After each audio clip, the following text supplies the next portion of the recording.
Night settles over the ancient world like a soft blanket, stretching across continents and seas, dimming the light of distant cities until only the glow of hearth fires and torches remain. The air cools, the world quiets, and the slow rhythm of evening fills the spaces between thoughts. As your breath deepens and your body becomes still, the story drifts toward you like a gentle tide, calm and steady, inviting you into a different time. A time where devotion and danger walked side by side, where faith was bound to steel, and where a brotherhood of warriors carved their place into history's deepest shadows. This is the beginning of the Knights Templar. Before their name carried the weight of legend, before myths wrapped around them like vines around ancient stone, they were simply men, wandering knights, pilgrims of purpose, searching for meaning in a world fractured by war. The year was 1119, and the Holy Land was a place of both sanctity and peril. Pilgrims from distant lands traveled across deserts, mountains, and seas seeking Jerusalem, the spiritual heart of their faith. But the roads they walked were treacherous, haunted by bandits, mercenaries, and desperate men lurking along narrow passes and rocky paths. Imagine standing at the gates of Jerusalem in those early years. The sun bleeds gold across the sky, casting warm light on the city's ancient stones. Wind sweeps through narrow streets, carrying scents of incense, dust, and faraway fires. The voices of merchants echo faintly, mixing with distant prayers drifting from sacred temples. It is a place alive with history, yet heavy with tension, fragile, uncertain, longing for protection. And into this fragile world stepped 9 men, 9 knights with simple weapons, worn armor, and hearts committed to a cause larger than themselves. Led by Jacques de Molay, a man of calm discipline and unwavering focus, they offered their service to the King of Jerusalem. Their request was simple yet profound: permission to protect travelers along the dangerous pilgrim roads. They vowed to guard the weak, defend the innocent, and give their lives for their mission. They pledged poverty, chastity, and obedience, abandoning comforts and wealth to live a life of discipline and purpose at night. When the city grew quiet and the stars shimmered above the desert hills, the 9 knights gathered in the dim candlelight of their modest quarters. Their rooms echoed with silence, thick, focused, almost sacred. Here, they prayed, trained, and prepared for dawn's journey. Their footsteps on the stone floor were soft, their voices low, and their hearts steady. Nothing about their earliest days suggested the vast power they would one day hold. Nothing hinted that their name would echo across centuries. They were simply knights, committed and quiet, at the beginning of a path they could not yet see. Their base was the Al-Aqsa Mosque, which stood on the ancient Temple Mount. People believed the ruins of Solomon's temple lay beneath, and so the knights became known as the poor fellow soldiers of Christ and of the Temple of Solomon. In time, this would shorten into a name the world would never forget: the Knights Templar. The Temple Mount held an atmosphere unlike any other place in the world. At dawn, thin beams of golden light slipped between its columns, revealing dust particles drifting in the air like tiny stars. At night, the courtyard filled with a soft, haunting stillness.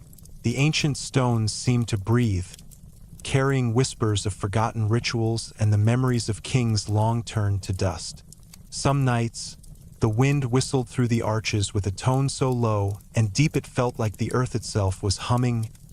Residents in Jerusalem often claimed the knights explored tunnels beneath the temple, searching for relics lost to time. Whether these stories were truth or rumor, no one could say. The knights themselves never spoke of it. Silence was their shield, discipline their foundation, and the world beyond them began to notice. Word of their dedication spread quickly among pilgrims. Travelers spoke of knights who did not rest, who patrolled in pairs or trios through the darkest hours of the night, who stood at cliff edges overlooking perilous roads, watching with vigilant eyes. They were few, but they were fearless, and their presence alone brought comfort to those who journeyed through land where danger lurked in every shadow. One evening, a small caravan rested along the road. The wind rustled through dry grass as pilgrims warmed their hands by a fire. The younger children clung to their parents, tired from travel. Suddenly, hooves echoed from the distance. Panic flickered through the group, until the torchlight revealed two knights in white mantles riding toward them. Relief washed over the travelers. These men in white, with their simple cloaks and steadfast composure, felt like guardians placed on the road by heaven itself. And so, the legend began. But legends grow not from a single moment, but from countless nights stitched together by perseverance. The early Templars slept little. Their days were spent training, sharpening their discipline, patrolling across vast stretches of land, and offering assistance wherever they were needed. Their nights were spent in prayer, contemplation, and silent watchfulness. Slowly, quietly, their actions carved a path that would lead to recognition. In 1129, Pope Honorius II and the Church officially endorsed them. With a single decree, the 9 knights transformed into a recognized religious order. Their simple white mantles were adorned with a symbol that would become one of history's most iconic images: the Red Cross. Bold, bright, and unyielding, it represented sacrifice and purity. It represented the blood they were willing to shed for their faith. It represented the unwavering resolve that pulsed through their brotherhood like a heartbeat. As their status rose, so too did their responsibilities. Nobles and kings began donating wealth, land, horses, and armor. Castles were placed under their protection. Estates across Europe became training centers and strongholds. Their network grew like a web stretching across countries. Efficient, disciplined, and deeply trusted. But through all this change, their knights remained steady and quiet. Candles flickered in long stone halls. Armor rested on wooden racks beside simple cots. Voices whispered prayers that echoed softly against ancient walls, and beneath the vast sky, the Knights Templar continued their watch. Centuries later, people would weave stories about these early days. Stories of hidden relics, sacred treasures, and mysterious discoveries beneath the temple. They would imagine secret rituals, encrypted messages, forgotten chambers filled with ancient power. But in truth, the Knights of the early Templars were filled not with magic but with purpose. Not with wealth but with discipline. Not with glory but with unwavering devotion. The world around them changed slowly, shifting like sand dunes in the desert wind. And though the road ahead would eventually twist into betrayal, fire, and the collapse of everything they built, this moment, these early days, remained pure, quiet, steady, sacred. The beginning of a story that would ripple through history's deepest waters, stirring mysteries that still echo into the present. The nights grew longer as the seasons passed over Jerusalem, and the Templars found themselves sinking deeper into the quiet rhythm of their new life. Candlelight flickered softly against stone walls, casting warm, trembling glows that made the shadows sway like gentle spirits drifting through the hallways. The sound of armor settling, the muted rustle of cloaks, and the faint footsteps of knights moving through their quarters became the music of their evenings. Even in their earliest years, they lived with the calm steadiness of men who accepted their purpose without hesitation. During the late hours, when most of the city slept, the Templars trained in slow, deliberate movements under the moonlight. Their swords sliced quietly through the air, their feet pressed softly against the dusty ground, and their breath synchronized into a steady rhythm. Training at night brought a stillness that sharpened focus. The cool air steadied their nerves. The silence turned their actions into something almost meditative. A calming ritual, the kind that settled the mind and lulled the heart. They believed discipline was the root of clarity, and clarity, they thought, was the root of divine purpose. The temple itself held its own atmosphere, At sunrise, golden light spilled across the courtyard, catching the ancient stones and giving them a faint glow, as though the past lived within their edges. As the day warmed, a gentle breeze carried the scent of distant fig trees and sand. In the evenings, the sky dimmed into deep shades of violet and blue, allowing silence to settle again like a soft blanket. It was in these moments, these small pockets of stillness, that the Templars felt their purpose most clearly. But outside the temple walls, the world kept shifting. Word of the Knights drifted through the city like a soft breath, reaching the ears of merchants, pilgrims, and visiting nobles. People spoke of the 9 knights in white who slept on hard beds, who shared simple meals, who offered protection without asking anything in return. Their sincerity created a sort of calm aura around them, something that echoed through their quiet routines and focused movements as support grew. The Templars found themselves responsible for more than just protecting travelers. Kings wrote letters requesting their presence. Clergy offered guidance. Soldiers sought training under them. Yet even as their duties expanded, the essence of their days remained simple. Protect, train, pray, rest. Some nights, when all was calm and the moon hung like a pale lantern above the city, Jacques de Molay walked the outer edges of the Temple Mount alone. His footsteps carried softly along the stones. He paused to observe the horizon, where the desert met the sky in a thin line that shimmered under moonlight. In these moments he wondered how far their purpose would reach, or if the peace they guarded would last. He didn't seek answers in the wind or expect visions in the night. He simply breathed in the stillness and allowed the weight of his duty to settle peacefully across his shoulders. The other knights followed his example: humility, steadiness, quiet strength. These were the foundations on which they built their brotherhood. In time, more men joined. Their numbers grew from 9 to dozens, then hundreds. In Europe, news of the Templars traveled far, spreading across towns and cities with a mixture of admiration and fascination. People welcomed them with open arms, offering land for new commanderies, places where knights trained, stored supplies, and organized journeys to the Holy Land. These commanderies were calm places, filled with the sounds of horses breathing in their stables, the soft clatter of wooden practice weapons, and the warm scent of bread baking in simple kitchens. Even as their influence expanded, the Templars lived with remarkable restraint. They didn't seek luxury. Their rooms remained plain. Their meals were modest.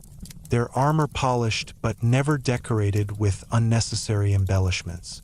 Everything about them communicated dedication, not to wealth or power, but to discipline and faith. Because of this, people began to trust them deeply. Merchants entrusted them with gold. Nobles asked them to hold land deeds.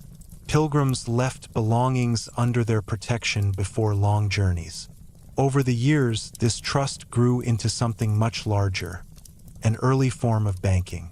The Templars created a system that allowed people to deposit money in one region and withdraw it in another. It was simple, efficient, and remarkably secure.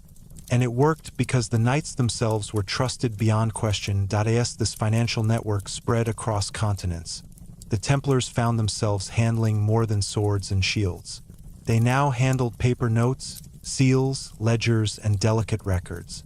Yet even these tasks carried a quiet rhythm.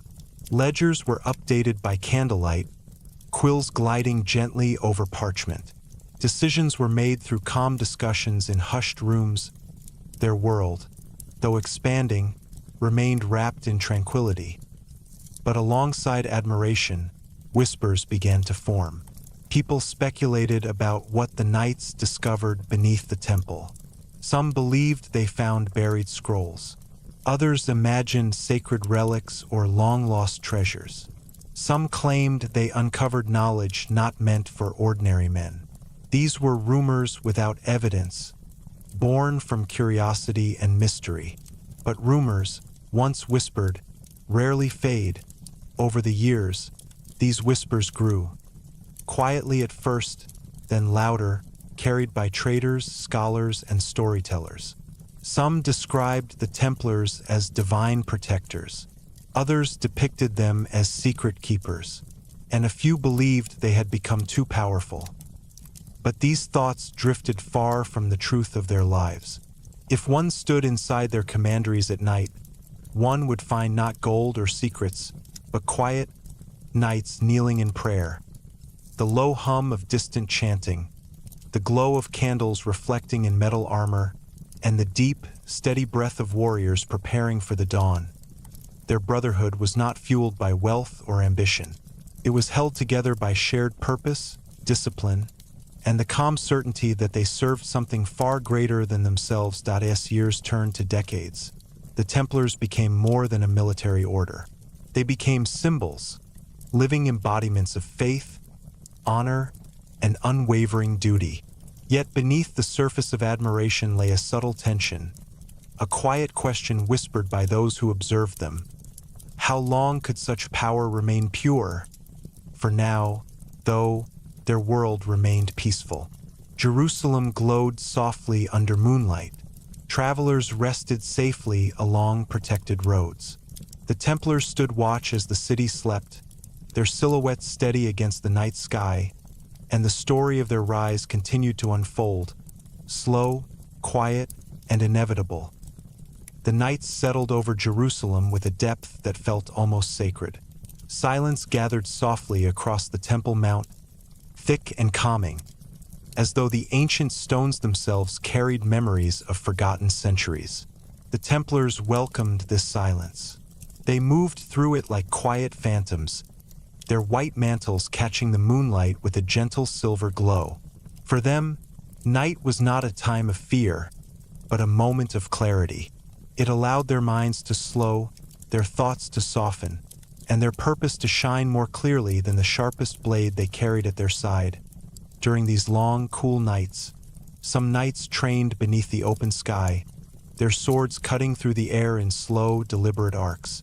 Their movements were steady, almost meditative, each step placed with intention, each motion filled with quiet discipline. Training at night brought peace, a rhythm that soothed both body and mind. The whisper of steel, the soft impact of feet against earth, and the tranquil pulse of breath became part of their nightly ritual. Life among the Templars was not shaped by noise or spectacle. It was shaped by calm routines, silent understanding, and the deep bond shared by men who lived completely for a purpose greater than themselves. Sometimes one knight would approach another during a late watch, laying a gentle hand on his shoulder. No words were exchanged. It was simply a gesture of brotherhood, a silent reminder that none of them watched the world alone as they guarded the roads to Jerusalem. More and more travelers found safety under their protection. Pilgrims resting beside their campfires would often whisper about the knights who appeared like white shadows on distant ridges, watching over the land. To many, they seemed almost angelic, fearless, humble protectors who emerged exactly when danger was near. Their presence brought comfort, and for travelers who had endured days or weeks of perilous journeying, the sight of the white cloaks meant they could finally breathe again. Inside their quarters, the Templars lived with simplicity. Their rooms were plain: wooden cots, stone walls, a single candle for light.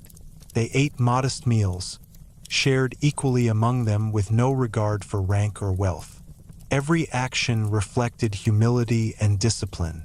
Even as their reputation grew, even as kingdoms began to respect them, the knights themselves remained rooted in simplicity. New recruits who arrived from Europe often struggled to understand the order's silence. They expected tales of great battles, of secret knowledge, of whispered power. Instead, they found a brotherhood built on routine. Prayers at dawn, training through the day, service to travelers, and quiet reflection at night. Many recruits found this silence unsettling at first, but as days turned to weeks, they began to feel something shift within themselves. The noise of the outside world faded. The stillness became comforting. The sense of purpose grew strong and steady some evenings.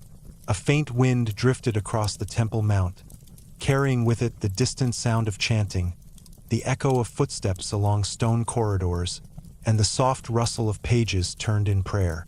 The Templars often paused to listen, allowing these quiet sounds to settle over them like a warm cloak. It reminded them of why they were there, not for glory or wealth, but for a calling that reached beyond kingdoms, beyond lands, beyond time. As their influence expanded, so did their responsibilities. They developed a system that allowed pilgrims to deposit their money in one part of the world and withdraw it safely in another. It was a simple idea, yet revolutionary for its time. The Templars became guardians of not only travelers, but also of trust itself. Their honesty was their currency. Their reputation was their shield. People believed that wealth placed in the hands of a Templar would never be lost, stolen, or misused. But as their wealth accumulated, so did rumors. People whispered about what the Knights discovered beneath the temple. Some said they found sacred relics. Others believed they unearthed ancient scrolls or powerful secrets. There were even those who claimed the Templars had gained forbidden knowledge, truths too dangerous for ordinary men to know. The Templars themselves answered none of these whispers. Their silence deepened the mystery, and mystery, when left to grow, often becomes legend. Yet through all the speculation, their knights remained unchanged. If one walked their halls after sunset, they would find knights kneeling in prayer, the glow of candlelight reflecting softly off polished armor. They would hear the faint hum of chanting, the quiet murmur of breath, the soft shifting of cloaks as knights prepared for another day. Their power was not loud, it was calm, steady, rooted in centuries-old stone and the shared heartbeat of men who believed in something far greater than themselves. And though their rise would one day bring suspicion, envy, and betrayal, for now the order lived in peace. Jerusalem slept beneath a sky filled with stars. The roads were guarded, travelers were safe, and the Templars watched over it all with unwavering devotion. Their story was only beginning, slow, quiet, inevitable. The days in Jerusalem unfolded slowly, wrapped in a gentle rhythm that felt almost timeless. Morning light spilled across the Temple Mount like a soft blessing, illuminating the white mantles of the knights as they gathered for prayer. Their voices rose in low, steady unison, never rushed, never strained, echoing gently against the ancient stones as though the building itself were listening. The ritual grounded them. It reminded each man that he was part of something larger than his own life, a strand in a tapestry woven from discipline, humility, and faith. After prayer, the warm sun filled the courtyards, and the knights moved into their daily routines. Some cleaned their armor, polishing metal in slow, methodical circles.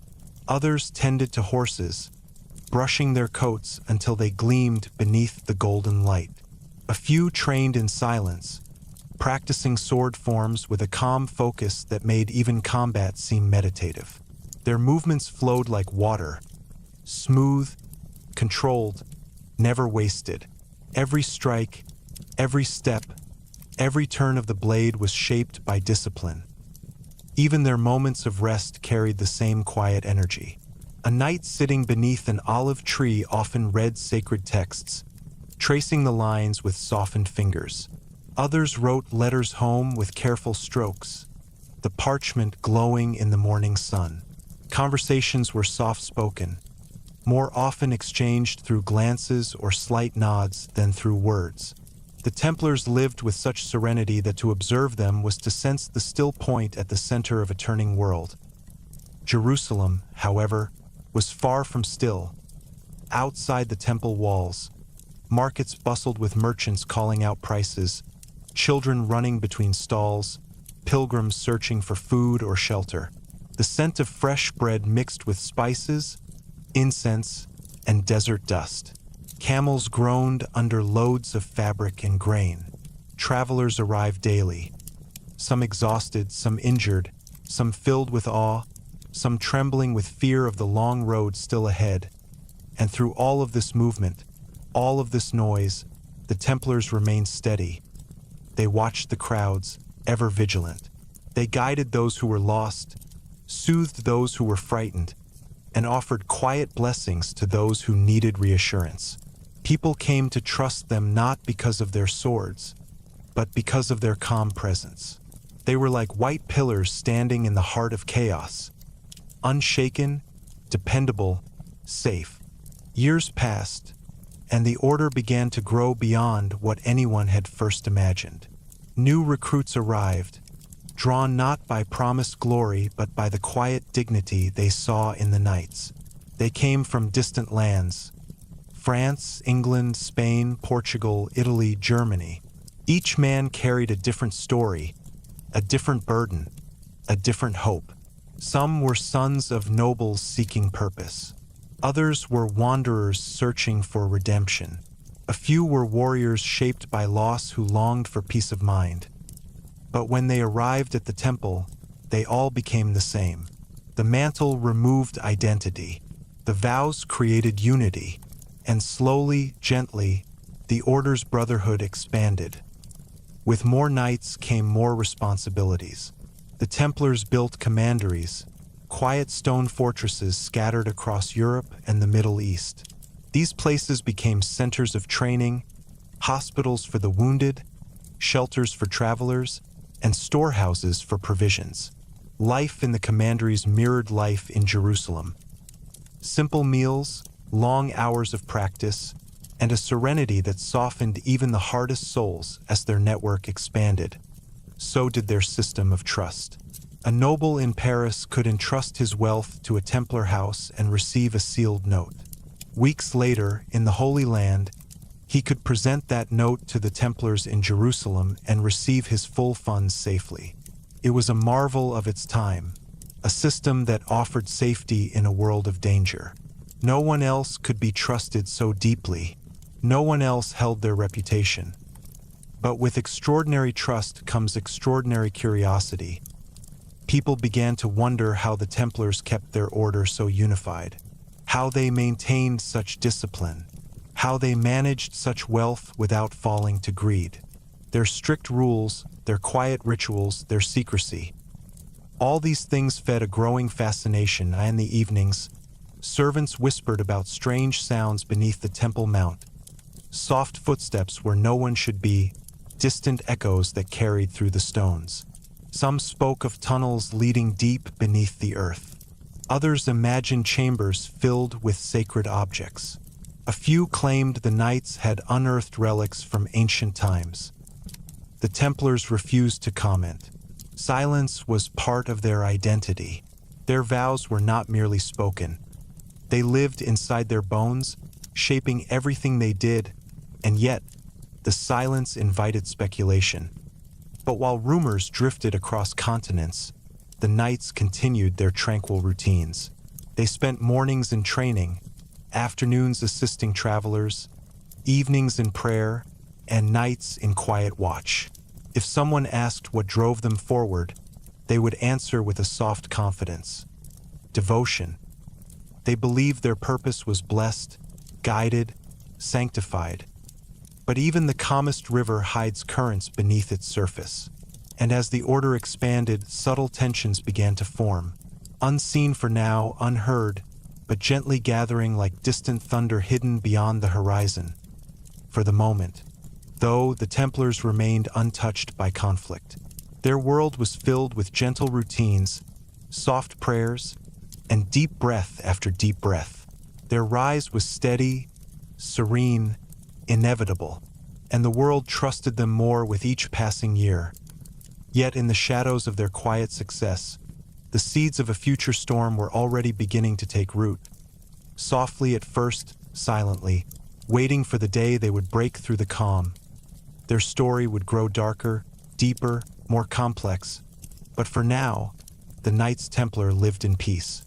The sun rises slowly over the Holy Land, spilling gold across the hills and casting long shadows from the walls of Jerusalem. The city wakes with a gentle stirring, the sounds of merchants preparing their wares mingling with the distant bells of monasteries. But inside the quarters of the Knights Templar, the morning unfolds with an even calmer rhythm, one shaped by discipline and quiet purpose. The knights rise from their simple beds, the cool air brushing against their skin as they pull on their white mantles. Their morning prayers flow softly through the room, voices weaving together in a low, steady chant that echoes gently off the stone walls. The sound is peaceful, almost hypnotic, like a tide pulling them into focus. When they finish, silence fills the chamber once again. Deep, complete, grounding. The calmness of their rituals gives their day a sense of order, something the world beyond the temple could never offer. Outside, life is loud, unpredictable, full of conflict and uncertainty. But within the order, each moment follows the next with quiet intention. Training begins. Duties are assigned. Horses are fed and saddled. Supplies are counted. Letters are read and copied. Every task performed with a mindfulness that turns simple motions into sacred acts. As the Templars grow in number, their responsibilities stretch across continents. In Europe, commanderies hum with activity. These stone complexes, part monastery, part fortress, become centers of organization for the expanding order. At dawn, the residents wake to the soft ringing of bells. Kitchens prepare simple meals. Armories echo with the steady rhythm of metal against stone as weapons are sharpened. In distant fields, horses graze beneath the morning mist while squires tend to their care. Travelers arrive in steady streams, seeking assistance, protection, or rest. Some bring news from the Holy Land. Others seek passage to Jerusalem and carry hopes, fears, and fragile trust in their hearts. The Templars receive them with calm hospitality, never turning away those seeking safety, regardless of rank or wealth. The Order's reputation for honesty grows rapidly across Europe. The more people interact with the Knights, the more they recognize their sincerity. In a time marked by feudal conflict, deceit, and shifting alliances, the Templars stand as a rare pillar of reliability. They keep their word. They protect the vulnerable. They fulfill their vows. This steady trust becomes the foundation for something new, a system of financial guardianship. As their responsibilities expand, the Templars begin managing deposits for nobles and pilgrims. Their network of commanderies becomes a web of secure locations where wealth can be safely stored. But instead of transporting gold physically across dangerous roads, travelers receive written receipts, simple slips of parchment sealed with the Order's insignia. Presenting these receipts at another Templar house grants them access to the exact value they deposited, recorded in meticulous ledgers maintained with reliable precision. This innovation spreads quietly at first, then rapidly. Soon kings entrust their riches to the knights. Merchants rely on their systems to conduct business across borders. People who have nothing else in common share trust in the Templar name. With each passing year, the Order becomes not only a military force but also Europe's most dependable financial institution. Yet the knights themselves remain humble in their daily lives. Wealth passes through their hands, but none of it is theirs. Their vows prevent them from indulging in excess. Their meals remain plain, their quarters sparse, their possessions few. Even as their influence grows, their personal lives retain a sense of simplicity that anchors their purpose. This simplicity extends to their internal discipline. New recruits undergo rigorous testing, not only of their strength, but of their patience, humility, and ability to remain silent when necessary. Some recruits struggle with the quiet. Others struggle with the long hours of prayer. A few struggle with surrendering their individuality to a collective purpose. But those who stay begin to transform. They learn to find comfort in ritual, peace in silence, strength in unity, purpose in service. Many who join the Order describe their first months as awakening from noise into clarity. They had spent their previous lives chasing honor, wealth, or personal glory.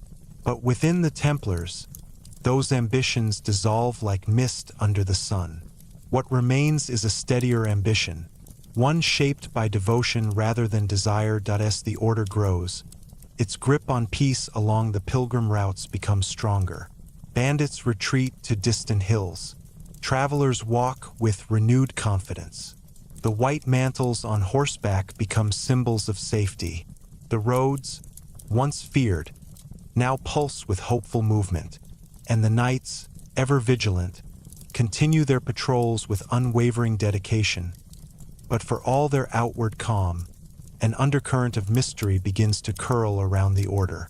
The Temple Mount, their sacred headquarters, is a place steeped in history, layered with stories of prophets, kings, and miracles. Beneath its stones lie chambers and tunnels older than memory. Some claim the knights explore these hidden depths at night. Others speak of strange artifacts moved quietly under moonlight. The Templars never confirm these stories. They simply continue their work, letting silence speak for them. In Europe, theorists and scholars wonder about the Knights' sudden rise in influence. Their access to ancient lands fuels speculation. Their protection by the Church amplifies their mystique, and the unwavering discipline of their members hints at secrets that outsiders could only guess at. Yet to the Knights themselves, there is nothing secret about their lives. They rise, they pray, they serve, they rest. Their world is built on simplicity and devotion. But the world outside sees what it wants to see, and the seed of myth begins to grow in the shadows. Still, the Templars remain focused on their mission. Jerusalem needs protection. Pilgrims need guidance.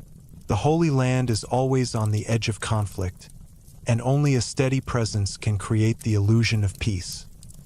Their days are long. Their nights are longer, but their determination never wavers. The Order, now fully recognized and deeply respected, stands on the edge of a transformation that will shape the centuries to come. They do not yet know how far their reach will extend, how deeply their symbol will carve itself into history, or how dangerous their power will one day seem. All they know, for now, is the call of duty, the rhythm of prayer, the quiet weight of their vows, and the soft breath of dawn rising over Jerusalem as the sun climbs higher in the sky and the day unfolds. The Templars ride once more into the desert roads. Steady, silent, unshaken, their journey has only begun. The heat of the afternoon settles slowly over the Holy Land, softening the edges of the landscape until distant hills look like pale, trembling shapes beneath the shimmering sky. The Templars ride calmly through this heat, their white mantles fluttering gently behind them, their horses stepping with steady, unhurried confidence across the dusty road. Each knight rides in silence, their breath slow, their posture composed. The desert may test them, but it does not shake them. Heat, dust, distance, these things are temporary. Purpose is not. The quiet of the desert becomes a companion. The rhythmic footsteps of horses, the soft creaking of leather straps, the faint jingle of metal rings, all blend into a soothing, almost melodic background. The sound is peaceful, nearly hypnotic, like a heartbeat echoing across miles of empty land. Many travelers find comfort in riding near the Templars.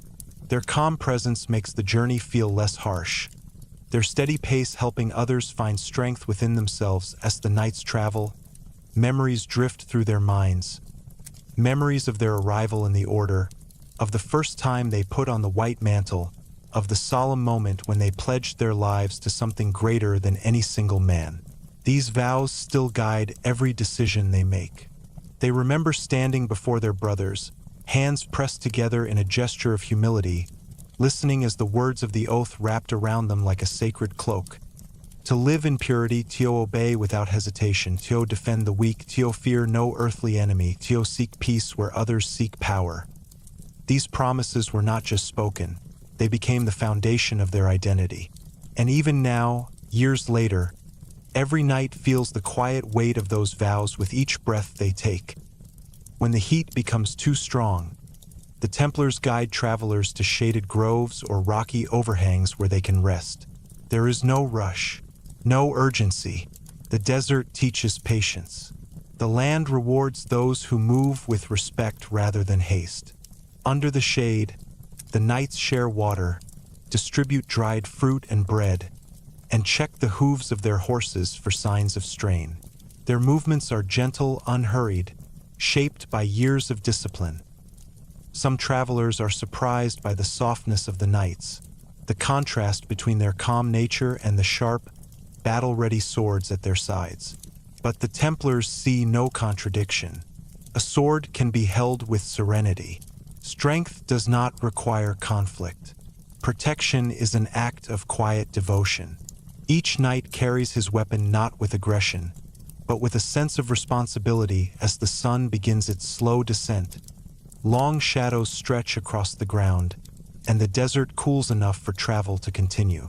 The knights mount their horses again, the warm breeze brushing lightly across their faces. Their eyes scan the horizon, not with fear but with awareness. They know the lands well, the ridges where bandits hide, the valleys where caravans pass, the abandoned wells that once gave life to travelers. Every detail is etched in their memory. Sometimes, at sunset, they pause at a high ridge overlooking the expanse below. The sight of the fading light spilling across the desert creates a calm that seeps into their bones. The sky glows with deep oranges and purples, and for a moment, everything becomes still. The Templars bow their heads in gratitude, not for victory, not for wealth, but for the simple gift of living another day with purpose. When night falls, the desert transforms. The heat disappears, replaced by a cool breath that brushes against the skin. Stars emerge one by one, glittering above the nights like a vast, sacred tapestry. The sky in the Holy Land has a depth unlike anywhere else. It feels close enough to touch. The constellations shine with ancient clarity, guiding the knights as they travel. Nighttime brings its own silence, a deeper one, a silence that settles softly into the heart and calms the restless mind. The crackling of campfires, the rustle of cloaks, and the distant call of night creatures blend into a soothing chorus. The Templars move through this darkness with quiet steps. Their white mantles glow faintly beneath the moonlight, making them appear almost otherworldly, like guardians carved from pale stone. They set up camps with practiced ease, forming protective circles around travelers. Some knights stay awake through the night, keeping watch beside the fire, their swords resting quietly across their laps. These night watches are moments of deep reflection. A knight sits beneath the stars, feeling the weight of history around him. The history of the land, the people, the ancient stories whispered through generations. The Holy Land feels alive at night, as though each stone carries its own memory. During these watches, knights think about the path that led them here. Some recall the wars they left behind. Some remember the families they have not seen in years. Others think of the brothers who trained beside them, whose laughter or footsteps once echoed through the halls of the temple. The past does not haunt them, it guides them. It becomes part of the quiet strength that shapes their present. In the distance, the flickering lights of small villages shine faintly, each representing lives untouched by the burdens the knights carry. The Templars feel no bitterness toward this. Their purpose is to protect, not to be understood. They do not seek recognition. Their reward is the knowledge that travelers sleep safely beneath their watch. When morning returns, the cycle begins again. Day after day, week after week, the Templars fulfill their duties with the same steady devotion. And as they continue to travel between commanderies, they witness the expansion of the Order's influence. New fortresses rise in the east, crafted from thick stone and designed with both defense and hospitality in mind. Workshops produce strong armor. Stables breed resilient horses. Libraries preserve sacred texts. Every commandery becomes a sanctuary of quiet purpose. In Europe, rumors continue to grow. Some claim the Templars have discovered ancient relics from biblical times. Others whisper of hidden chambers beneath the Temple Mount filled with gold or sacred artifacts. A few speak of coded messages, secret rituals, and mystical knowledge accessible only to the highest-ranking knights. The Templars do not respond. Silence becomes their shield, and silence fuels the myths. But within the order, life remains as simple as ever. Their food is plain, their clothing modest, their days shaped by devotion, their nights guided by duty. Yet something else begins to grow in the shadows, an awareness that the world is changing. Kingdoms shift alliances, kings grow ambitious, the church expands its power, wealth draws envy, success draws suspicion. For now, the Templars remain untouched by these changes. But just beyond the horizon, a faint tension begins to gather, subtle, quiet, like a distant storm forming far out at sea. The knights cannot yet see it. They cannot yet feel its full force, but the air is changing, and soon, the peaceful rhythm of their lives will be tested in ways they never imagined. Still, on this quiet night, with stars glowing above and the desert resting beneath them, the Knights Templar know only calm. Their story moves forward, slow and steady.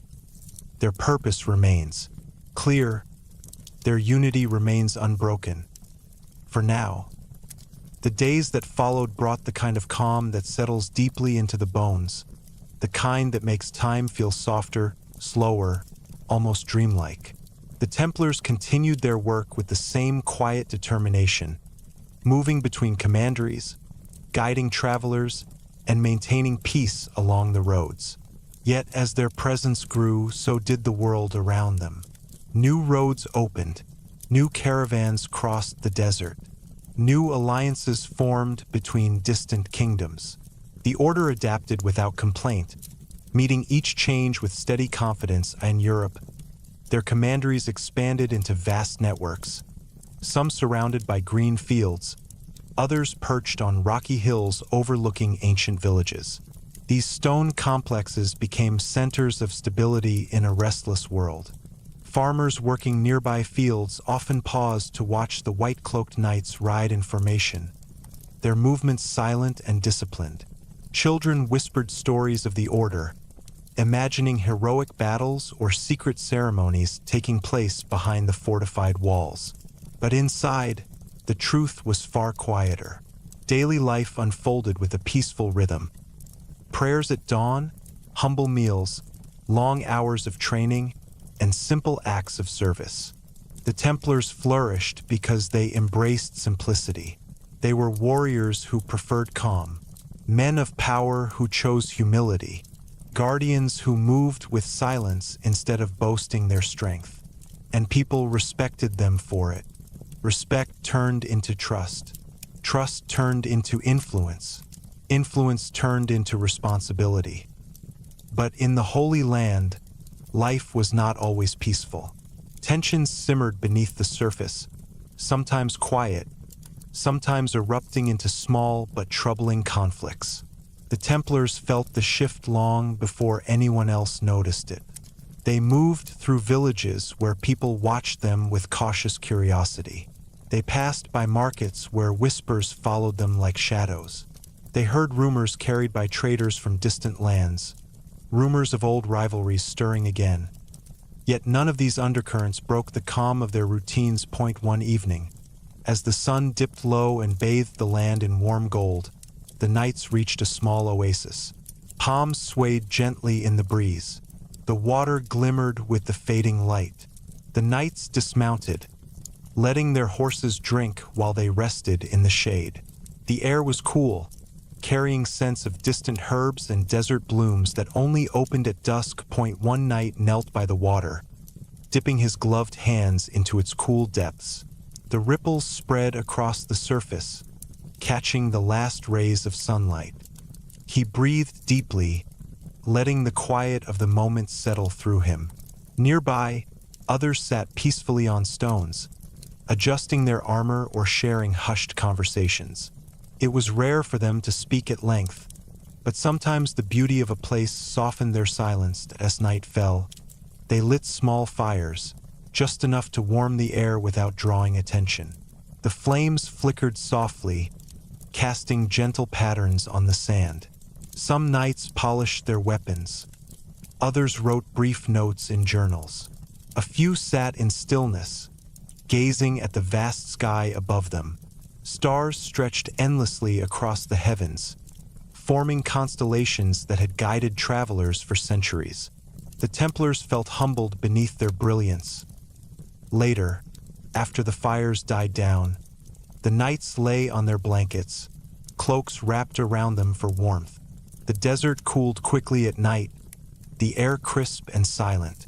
In that quiet, a sense of profound peace washed over them. Their breaths slowed, their thoughts softened.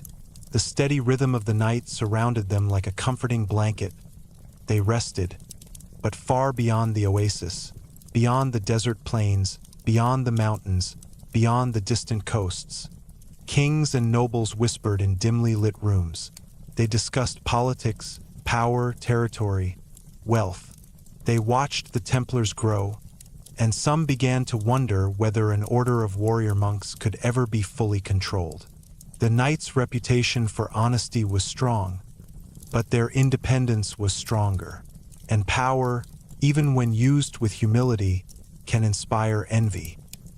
For now, these whispers were distant, like soft thunder beyond the horizon, too faint to be concerning. The next morning, the Templars continued their journey. They moved toward a new commandery being constructed near a strategic pass. The fortress rose from the rocky hillside, its walls built from pale stone that blended with the land. Workers labored with quiet determination. Architects measured the structure carefully. The knights walked through the unfinished halls, offering guidance and inspecting defenses.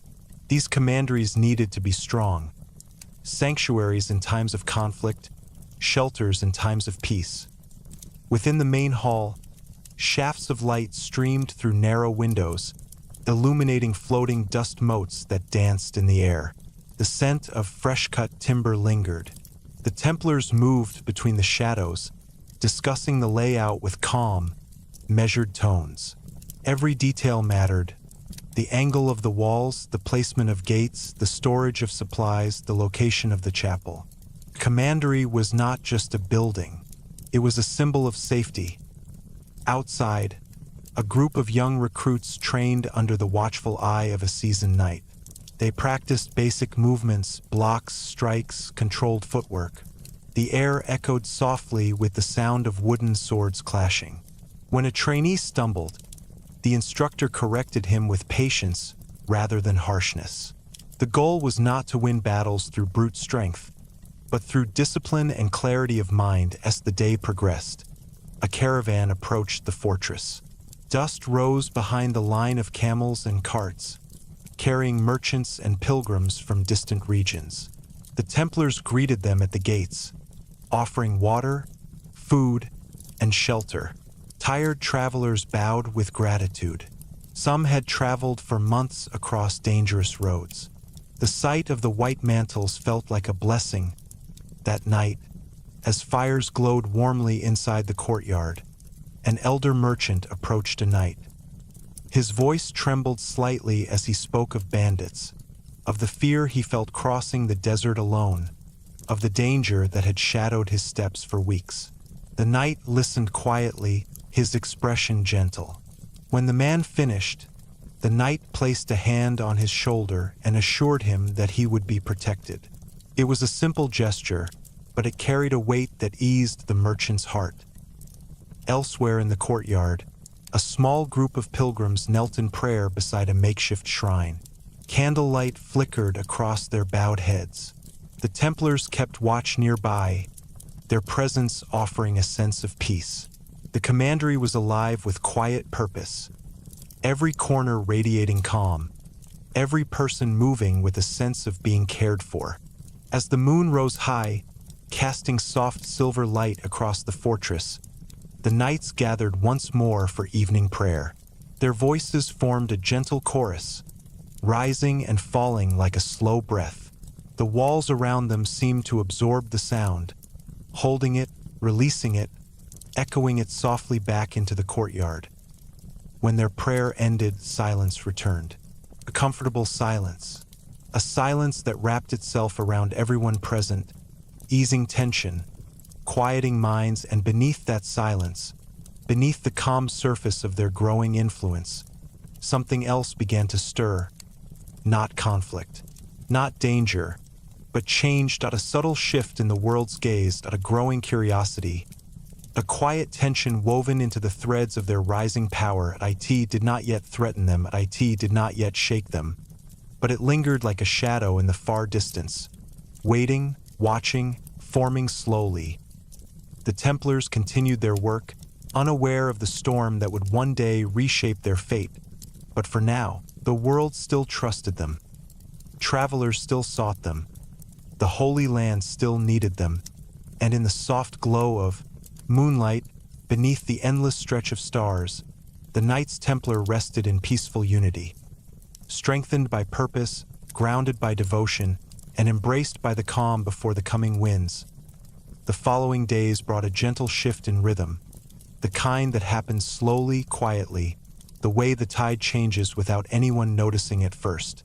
The Templars continued their duties with steady devotion, yet something in the air felt different, subtle, almost imperceptible, like the soft turning of a page in a long and ancient book. In Jerusalem, life moved with its usual intensity. Streets bustled with merchants calling out their goods, pilgrims seeking guidance, and traders transporting exotic spices and silks through crowded marketplaces. But within the Templar quarters, the atmosphere remained calm. The knights walked with measured steps, their cloaks flowing behind them, the cross on their chests catching the faint shimmer of morning light. Their presence brought order wherever they went, an unspoken assurance that chaos could not reach this place. Inside the temple, the halls resonated with quiet devotion. Rows of candles flickered softly, their flames swaying like gentle breaths. Monks copied manuscripts at wooden desks, quills whispering against parchment. The knights passed through these corridors with respect, acknowledging the sacred silence with humble nods. The temple was more than their headquarters. It was a sanctuary of memory, a living relic of countless generations. Nearby, the training yards buzzed with controlled energy. Knights sparred with deliberate motions, their blades clashing in slow, intentional rhythms.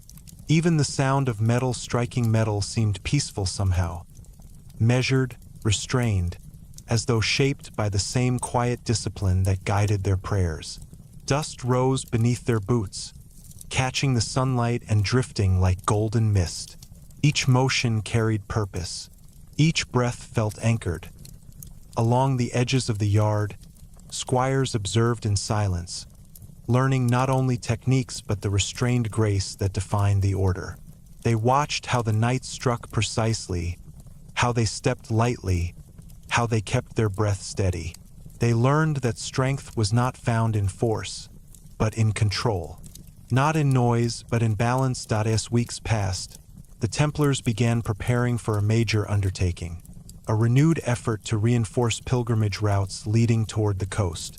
Reports had reached Jerusalem of bandits forming small armies in remote valleys, emboldened by shifting political tensions. Travelers whispered of ambushes in narrow passes, of caravans disappearing under cover of night. Fear grew quietly along the roads. In response, the Templars expanded their patrols. They mapped new routes, strengthened old ones, and established small outposts in strategic locations. These outposts were simple structures, modest stone shelters with narrow slit windows, storage rooms for supplies, and stables for horses. Yet they served as beacons of safety. Travelers knew that within the reach of the Templar cross, Peace could still be found one evening.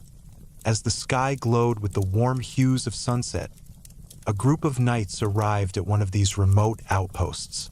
The air was cool, filled with the scent of pine and distant sea breeze. The outpost stood alone on a rocky rise, overlooking winding paths below. A handful of knights were already stationed there, their silhouettes outlined by the fading light. The arriving knights dismounted quietly, leading their horses to water troughs while others carried supplies inside. Their movements fit seamlessly into the existing rhythm of the place. Within minutes, the outpost hummed with gentle activity, armor being unbuckled, cloaks hung neatly, bread warmed over small fires. The atmosphere felt like a calm heart beating in the middle of a vast wilderness. Later, as darkness settled, the knights gathered outside beneath the stars. The sky stretched endlessly above them, filled with shimmering constellations that had guided travelers since ancient times. The air was still and cool, the ground warm beneath their boots. Someone recited a quiet prayer, the words floating gently into the night. Others listened in silence, letting the peace of the moment seep into their bones. In the distance, faint lights flickered along the valley, torches from traveling caravans. The knights watched them with calm attention, knowing these travelers were heading toward safety. Their presence along the roads had begun to restore hope. People no longer feared the wilderness. They trusted the white mantles. Yet even as the world looked to them for protection, the knights remained grounded. They did not celebrate their influence. Instead, they carried it with humility, aware that peace was fragile and must be tended carefully. Their purpose was not to rule, but to serve. The next morning, the knights rode out at dawn. The sky was pale blue, the sun still low on the horizon. Mist clung to the ground, swirling around the horses' legs like drifting smoke. The air was crisp, filled with the soft chirping of distant birds awakening. As the Templars descended the rocky slope, their silhouettes looked almost ghostly against the rising light. They moved in formation, silent, disciplined, purposeful. The sound of hooves against damp earth echoed softly through the valley. Travelers they passed bowed their heads in deep gratitude. Merchants waved from their carts. Children stared in awe, whispering stories of the brave knights who kept the wilderness safe. The Templars acknowledged each gesture with a calm nod, never breaking their disciplined pace. Halfway along the route, the knights encountered a caravan stopped beside a dried riverbed. The travelers looked exhausted, their faces pale with worry. Their wagons had broken axles, and they lacked the tools to repair them. Without hesitation, the Templars dismounted and assessed the situation. Some carried water to the weary travelers. Others gathered stones and timber to create stable supports. A few skilled knights examined the wagons, their hands ensuring each repair was secured as they worked. The tension in the caravan slowly melted. The presence of the white mantles brought a quiet relief. A young boy, no more than 8, stood nearby holding his mother's hand. His eyes were wide with awe as he watched the knights move with calm precision. One knight kneeling by a wagon noticed the boy watching him. He offered the child a small smile, soft, reassuring, almost fatherly. The boy shyly stepped closer, fascinated by the glint of polished metal and the red cross embroidered on the white cloak. The knight removed his glove and offered the boy a piece of dried fruit. The child's eyes lit up as he accepted the gift, held it close, and whispered a quiet thank you. Moments like this, small, human, gentle, were the true heart of the order. Once the repairs were complete, the knights escorted the caravan for several miles to ensure their safety. The road curved between rolling hills, the sun now warm on their backs. Birds flew overhead, casting fleeting shadows across the dusty path. Eventually, when the travelers were confident to continue on their own, The Templars offered blessings and watched as the caravan disappeared into the horizon as the dust settled.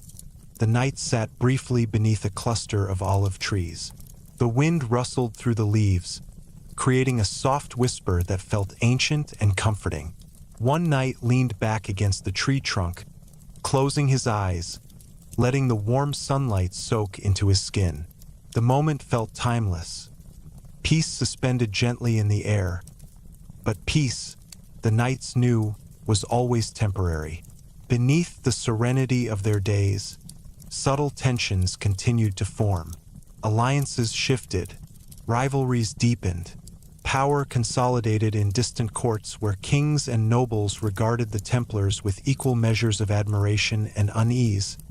The knights were not blind to this, but they focused on what they could control. The roads they protected, the travelers they served, the lives they saved. Their purpose remained clear as evening approached. The Templars rode toward their next destination. The sun dipped low behind the hills, setting the sky ablaze with shades of pink and amber. The world felt quiet, suspended between day and night. The knights breathed deeply, absorbing the beauty around them. Another day completed. Another step forward in their mission. Yet as shadows lengthened and the sky darkened, the faint sense of a coming shift lingered gently in the air. Subtle, quiet, but undeniable, the world was changing, and soon the Knights Templar would face challenges far beyond the peaceful roads they now guarded. For now, though, they continued their journey beneath the soft glow of dusk, united in purpose, strengthened by brotherhood, and guided by the calm rhythm of their vows.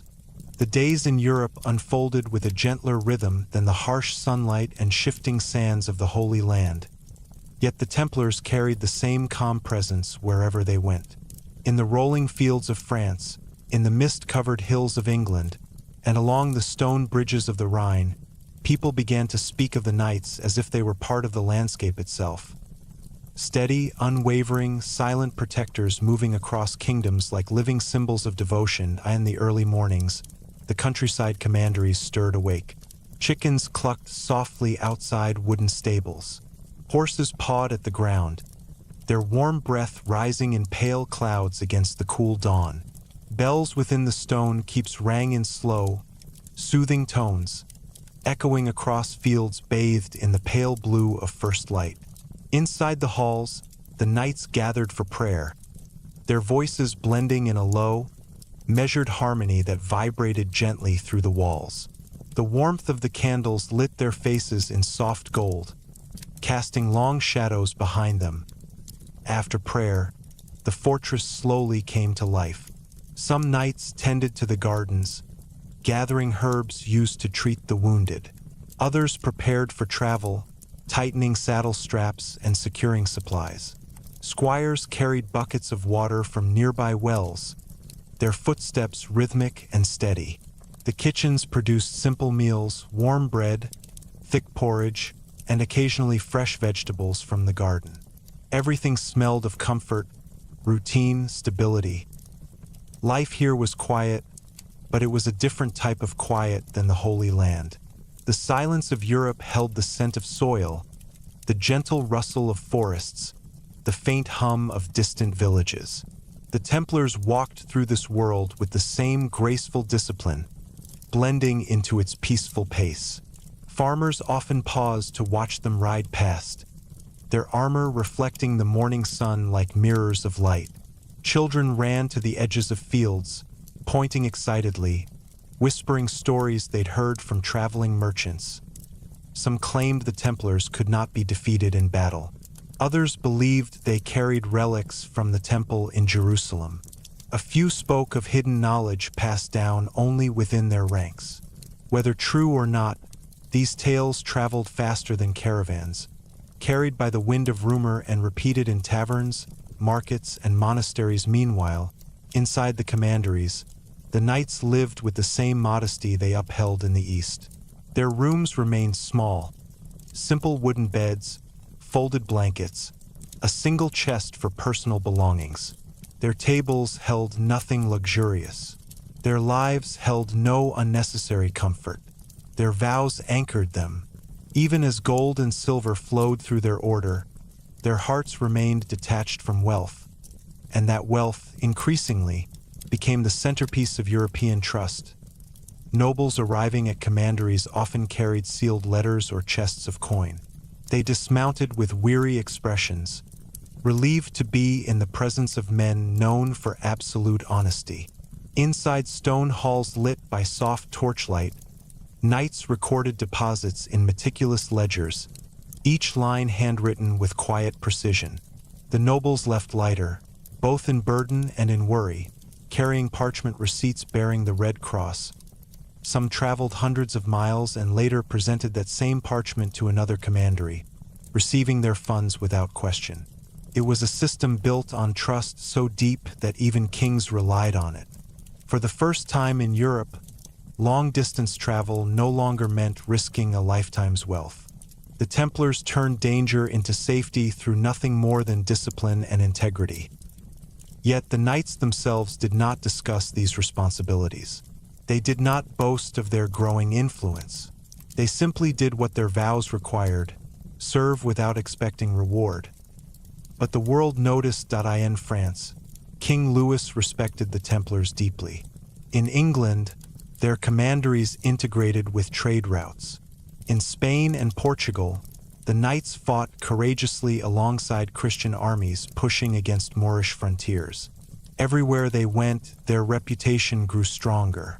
Their white mantles became symbols of stability whenever political tensions rose, and tensions did rise. Some lords feared the Templars' independence. They couldn't be bribed. They couldn't be intimidated. Their loyalty was to their order and to their faith, not to any particular king. To rulers who wanted absolute control, that made the Templars both invaluable and unsettling. Whispers began to circulate in courts. Whispers that perhaps the Templars were becoming too strong, too influential, too untouchable. These whispers were soft at first, hidden behind polite smiles at royal feasts. But every rumor, no matter how small, planted a seed. And some seeds took root even in the most fertile minds.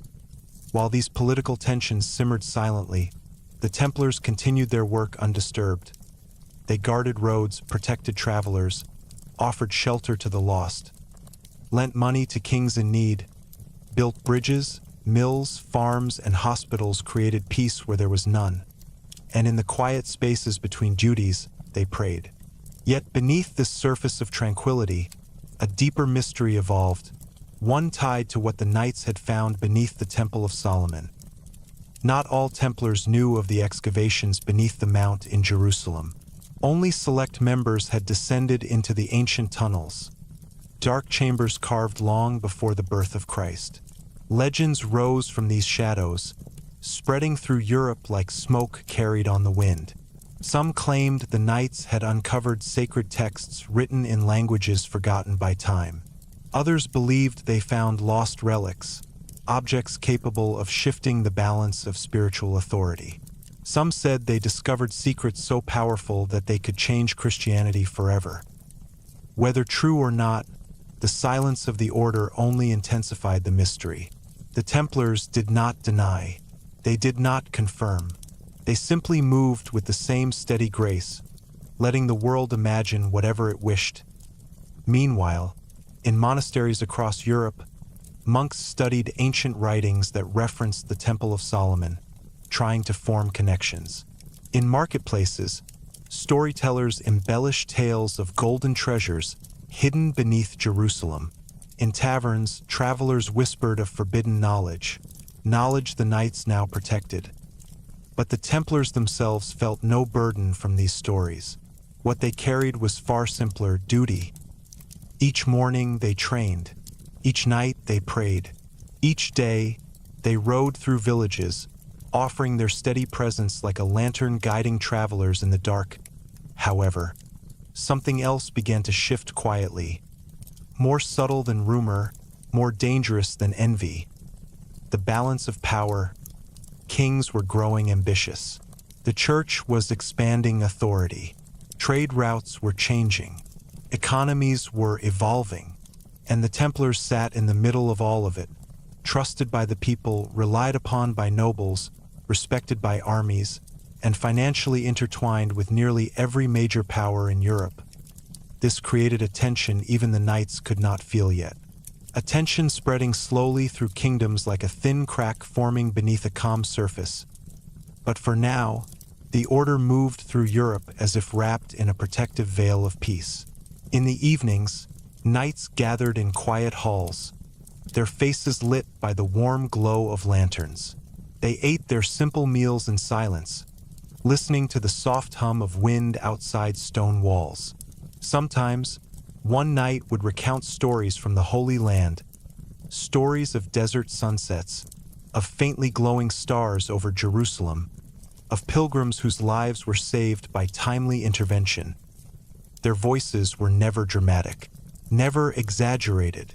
They spoke in gentle tones that soothed rather than excited, and as the nights deepened, and the halls grew quiet once more, the Templars lay upon their straw mattresses, cloaks wrapped around them, hearts steady with the peace of knowing their purpose. They did not yet realize how deeply their presence was reshaping the world. They did not yet sense the subtle fractures beginning to form in the political landscape.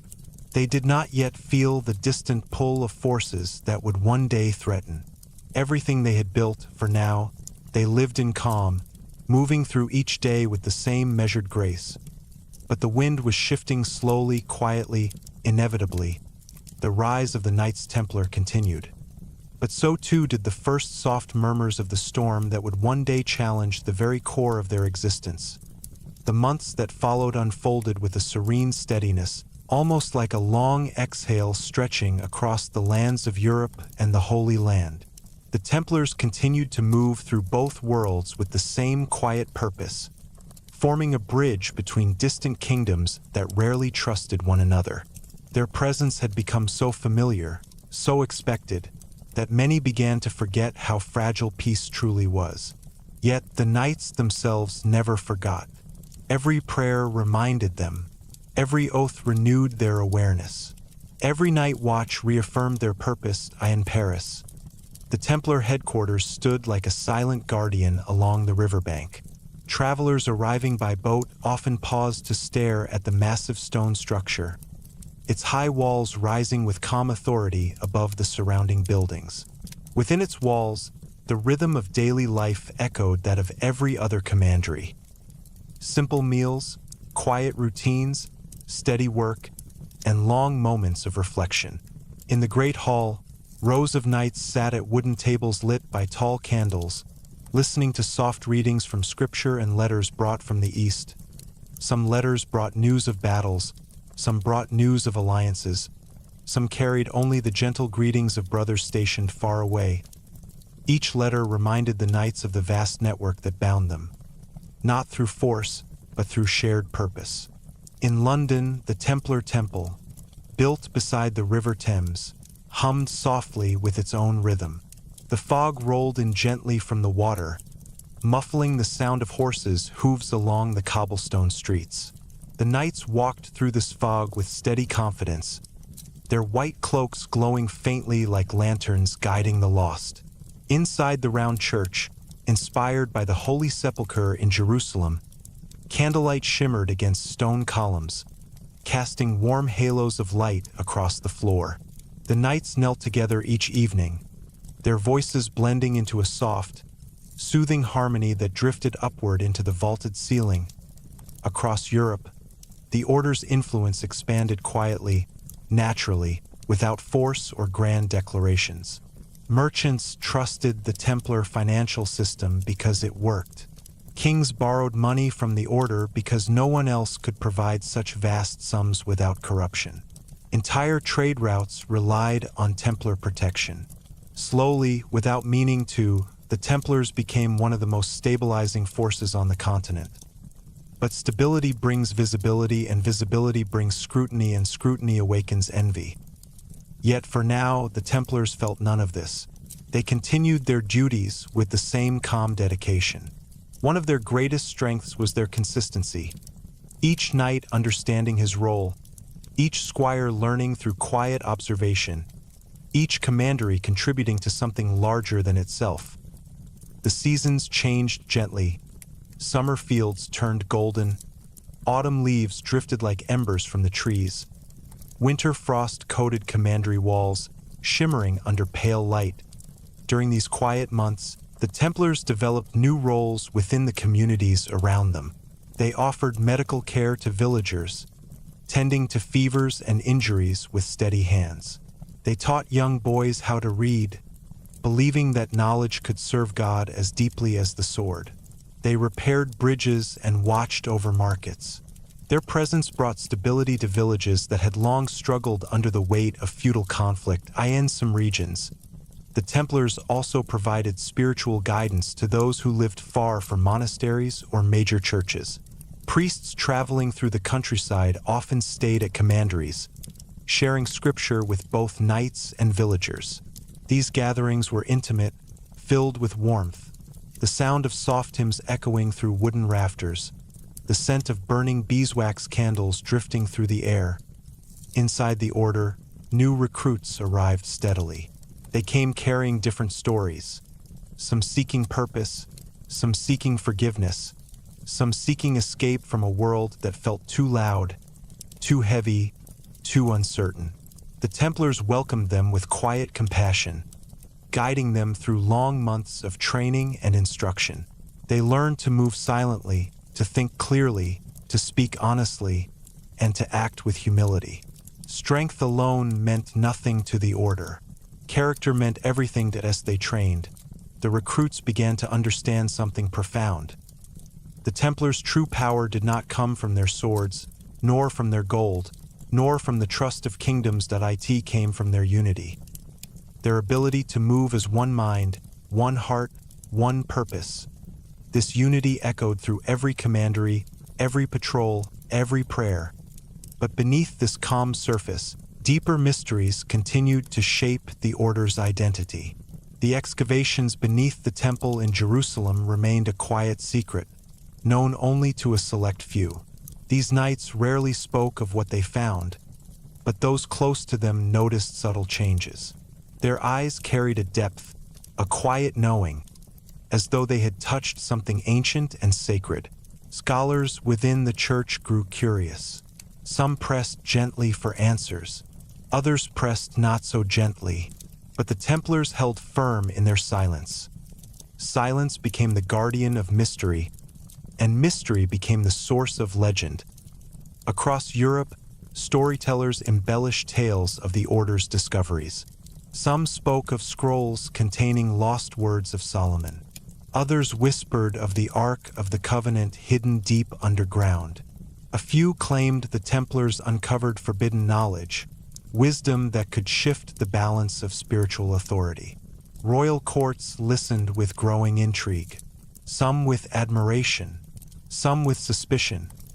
Yet the Templars themselves continued to live as they always had, humbly, calmly, quietly. In the Holy Land, their mission intensified. Small skirmishes erupted across the frontiers. Templar patrols grew more frequent. They ensured safe passage through regions where peace trembled on a fragile thread. At night, knights gathered beneath desert stars, their faces illuminated by firelight as they discussed strategy in subdued tones. The crackling of flames blended with the soft rustle of cloaks. Horses slept nearby, their breaths rising in gentle clouds. Even the air around the camp felt serene, as if shaped by the discipline of the men who inhabited it. One evening, while stationed near a remote fortress, a knight remained awake long after his brothers fell asleep. He sat alone, watching the stars shift across the sky with slow, deliberate movement. The desert was silent, vast, eternal. In that silence, he felt the full weight of the order's purpose, felt how deeply their presence mattered, how fragile the world felt without them. Yet he also sensed something else, a faint stirring in the distance, not physical, not audible, something subtle, a shift in the world's rhythm, a soft tremor in the currents of fate. It was as if history itself was inhaling, preparing for a change. But the knight did not fear it. He breathed slowly, deeply. He closed his eyes. He let the silence settle around him like a warm cloak. Whatever came, the order would face it as they faced everything, with unity, with devotion, with calm. For now, the world still trusted them deeply. For now, the roads were safe beneath their watch. For now, kings sought their counsel. For now, pilgrims blessed them. And for now, the Knights Templar slept beneath the quiet sky, unaware of how close the horizon lay to shifting once more. Their rise continued, steady, glowing, serene. But beyond that rise, beyond the calm, beyond the silence, something waited, and history would never be the same. Across the great kingdoms of Europe, the presence of the Knights Templar began to feel almost woven into the land itself. Their commanderies stood like watchful markers along the rolling landscapes, fortified stone structures that rose from the earth with a quiet authority, neither imposing nor arrogant, merely steadfast. Birds circled calmly above their towers, horses grazed peacefully in nearby pastures, and the steady sound of metal being shaped in the blacksmith's forge echoed through crisp morning air. Life within these walls moved at a rhythm so steady, so methodical, it seemed immune to the shifting tides of politics and war that churned beyond the countryside. Inside the commanderies, the Templars maintained the same serene discipline that had defined them since their earliest days in Jerusalem. Their white mantles, simple and unadorned, rustled gently as they moved through stone corridors. Their voices remained soft, almost musical, when reciting prayers together. Their steps echoed in long, candlelit halls where wooden floors creaked softly beneath their boots. Every moment was carried with intention, as though each breath was part of an ancient ritual. As the order expanded, the Templars established a network of administrative centers across the continent. In France, England, Aragon, and beyond, these centers began coordinating trade, managing deposits, preparing military resources, and offering safe passage to travelers. Merchants used their horses and wagons to transport goods across vast regions, and the knights offered protection to ensure safe arrival. Their involvement with trade routes became so reliable that entire economies slowly began to orbit around the stability they provided. In some regions, the commanderies grew into bustling hubs of activity. Not luxurious, never extravagant, always modest, but filled with life. Farmers brought grain and wool to be weighed and stored for winter months.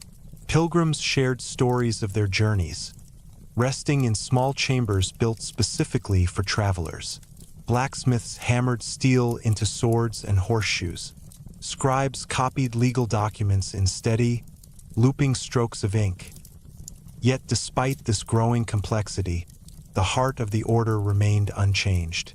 The Templars woke before sunrise, ate simple meals, trained with slow precision, and prayed with quiet reverence. Even as their responsibilities multiplied, their inner silence remained intact. In a rapidly changing world, they were the constant. But Europe itself was transforming, shaped by forces the knights could not ignore forever.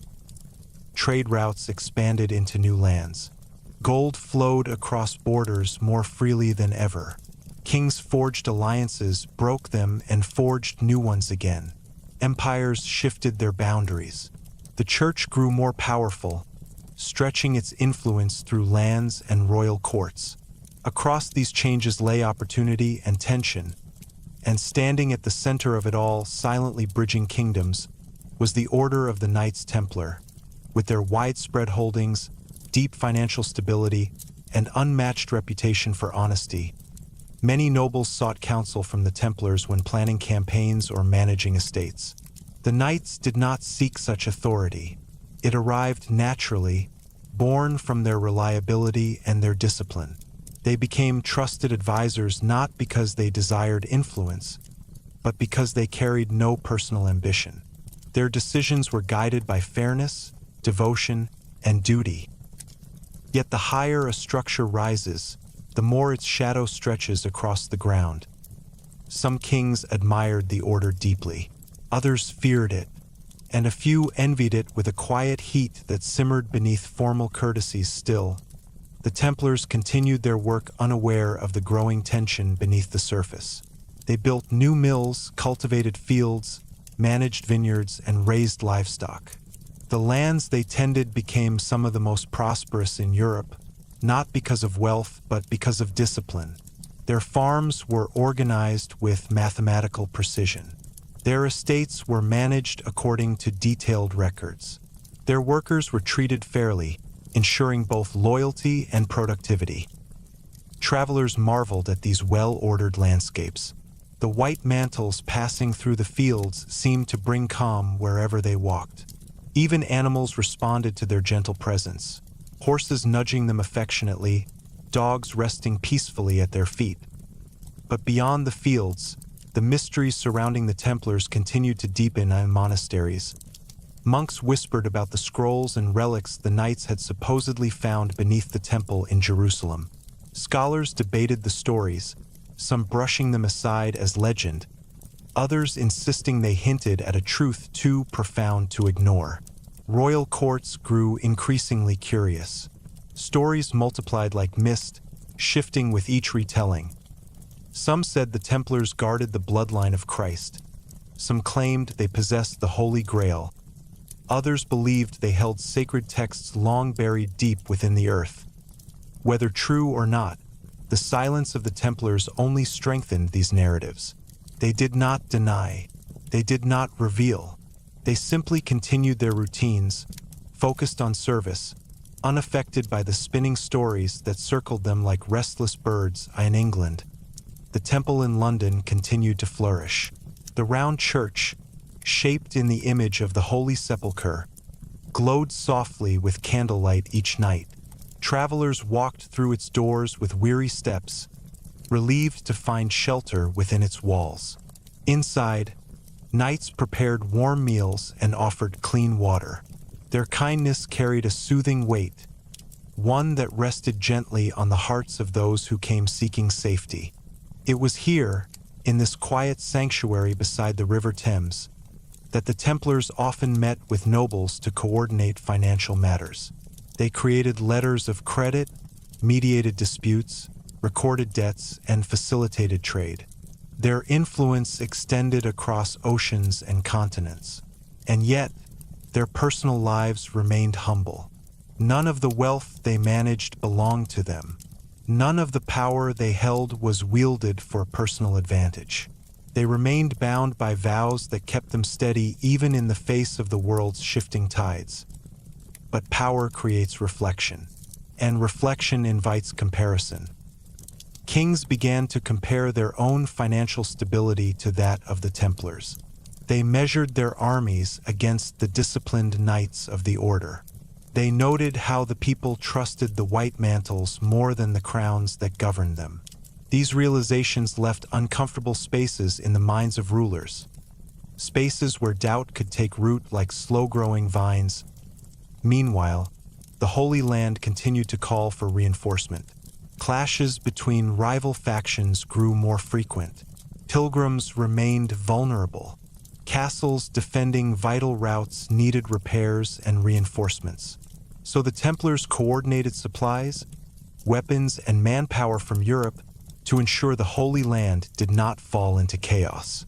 Caravans loaded with grain, steel, medicine, and cloth crossed through port towns like Acre and Tyre.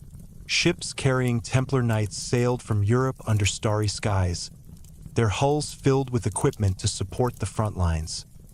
Though the knights remained composed, they could feel the earth shifting beneath them. The delicate balance between east and west began to lean unpredictably. Armies gathered in the shadows of fortresses. Alliances shook like fragile glass. Rumors of changing tides traveled quicker than the caravans themselves. But the Templars stayed focused. Commanderies scattered across Europe. Their knights remained peaceful. A soft wind blew through open courtyards. Lanterns flickered gently beside wooden gates. Knights sat in meditation, their eyes soft, their hearts steady. When they prayed, their voices flowed like calm water, echoing through stone corridors. This inner stillness shaped everything they did. It softened the hard edges of their responsibilities. It nurtured the quiet unity that held the order together. There were times when the knights gathered around fireplaces after long days of training or travel. Flames crackled gently, casting warm glows across their faces. They shared simple reflections, memories of their early days in the order, stories of journeys to the Holy Land, moments when their lives were saved by a brother's quick action. Their voices remained soft, shaped not by pride but by gratitude. Outside, the moon drifted slowly through the sky, bathing the commanderies in pale silver light. Horses slept peacefully in their stalls. Owls hooted softly from the trees.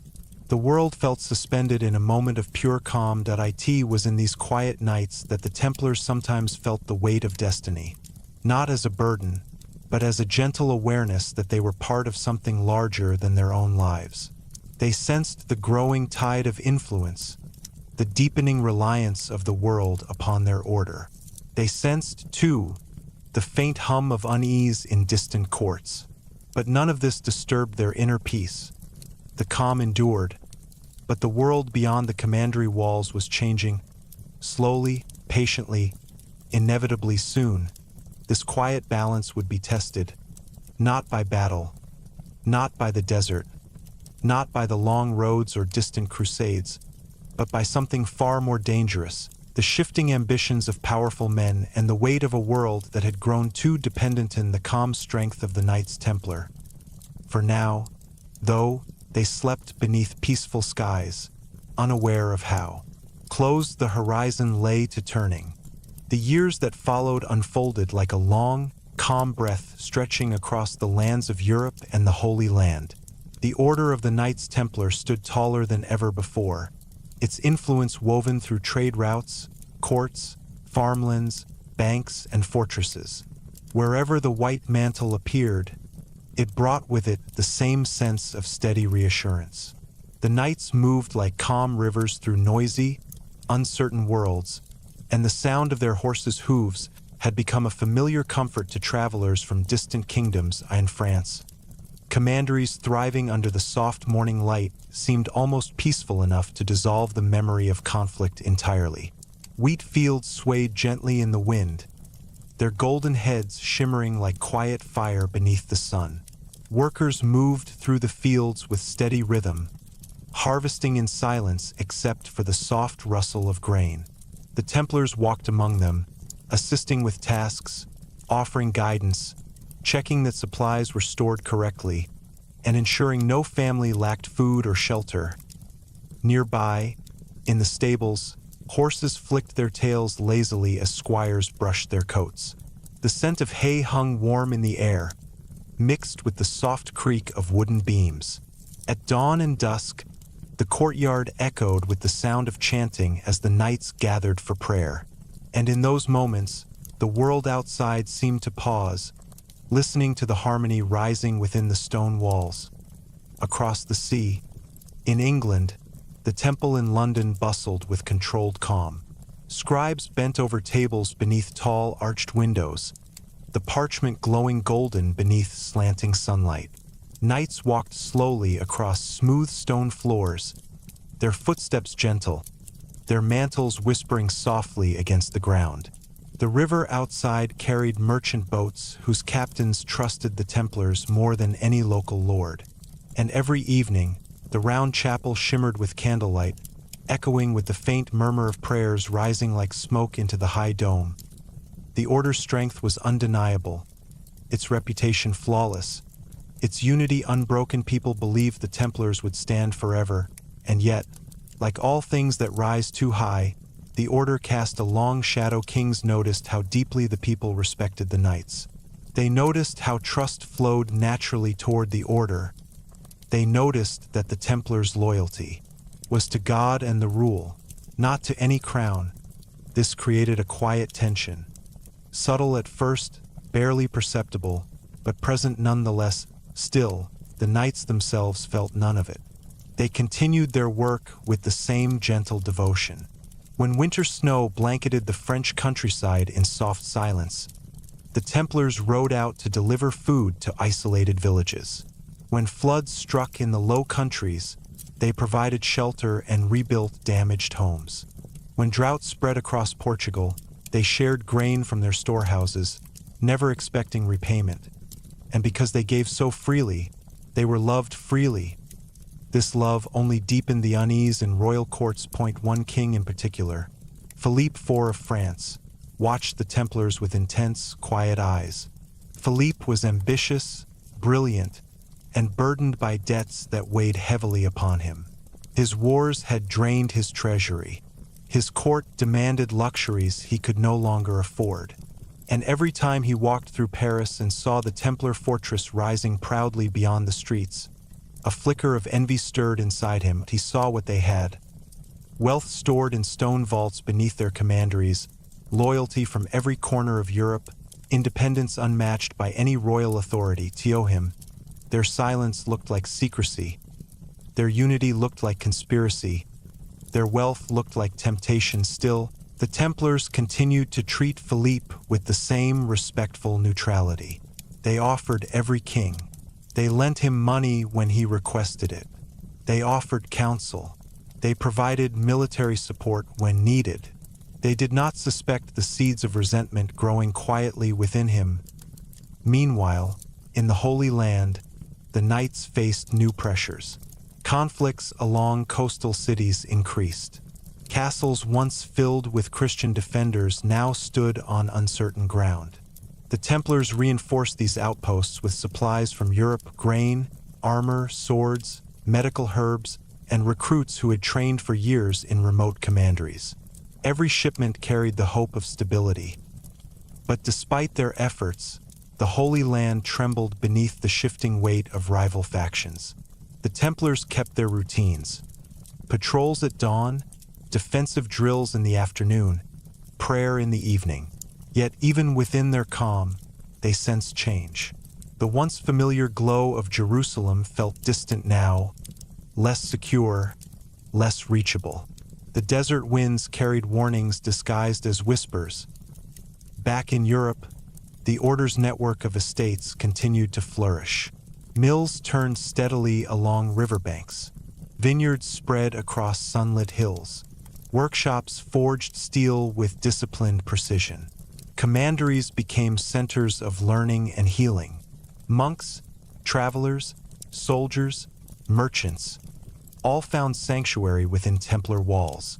In Spain, the Order's knights supported armies pushing against Moorish strongholds, providing strategic insight and steady leadership.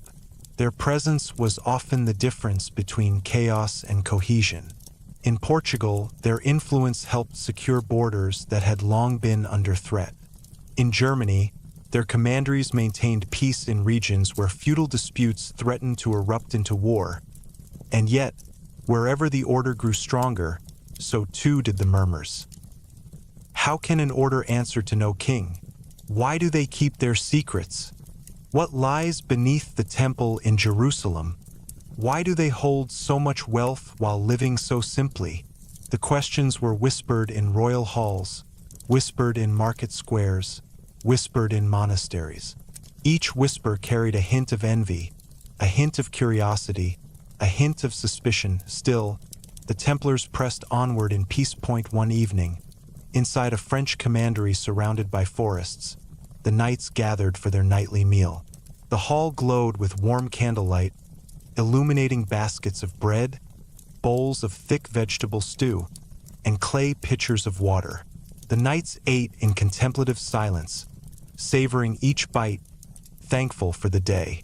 The fire crackling in the hearth filled the room with comforting warmth, and the sound of a distant owl drifted through the open windows. Later, some knights retired to their rooms, while others walked quietly through the courtyard under the pale moonlight. The night air smelled of pine and cold earth.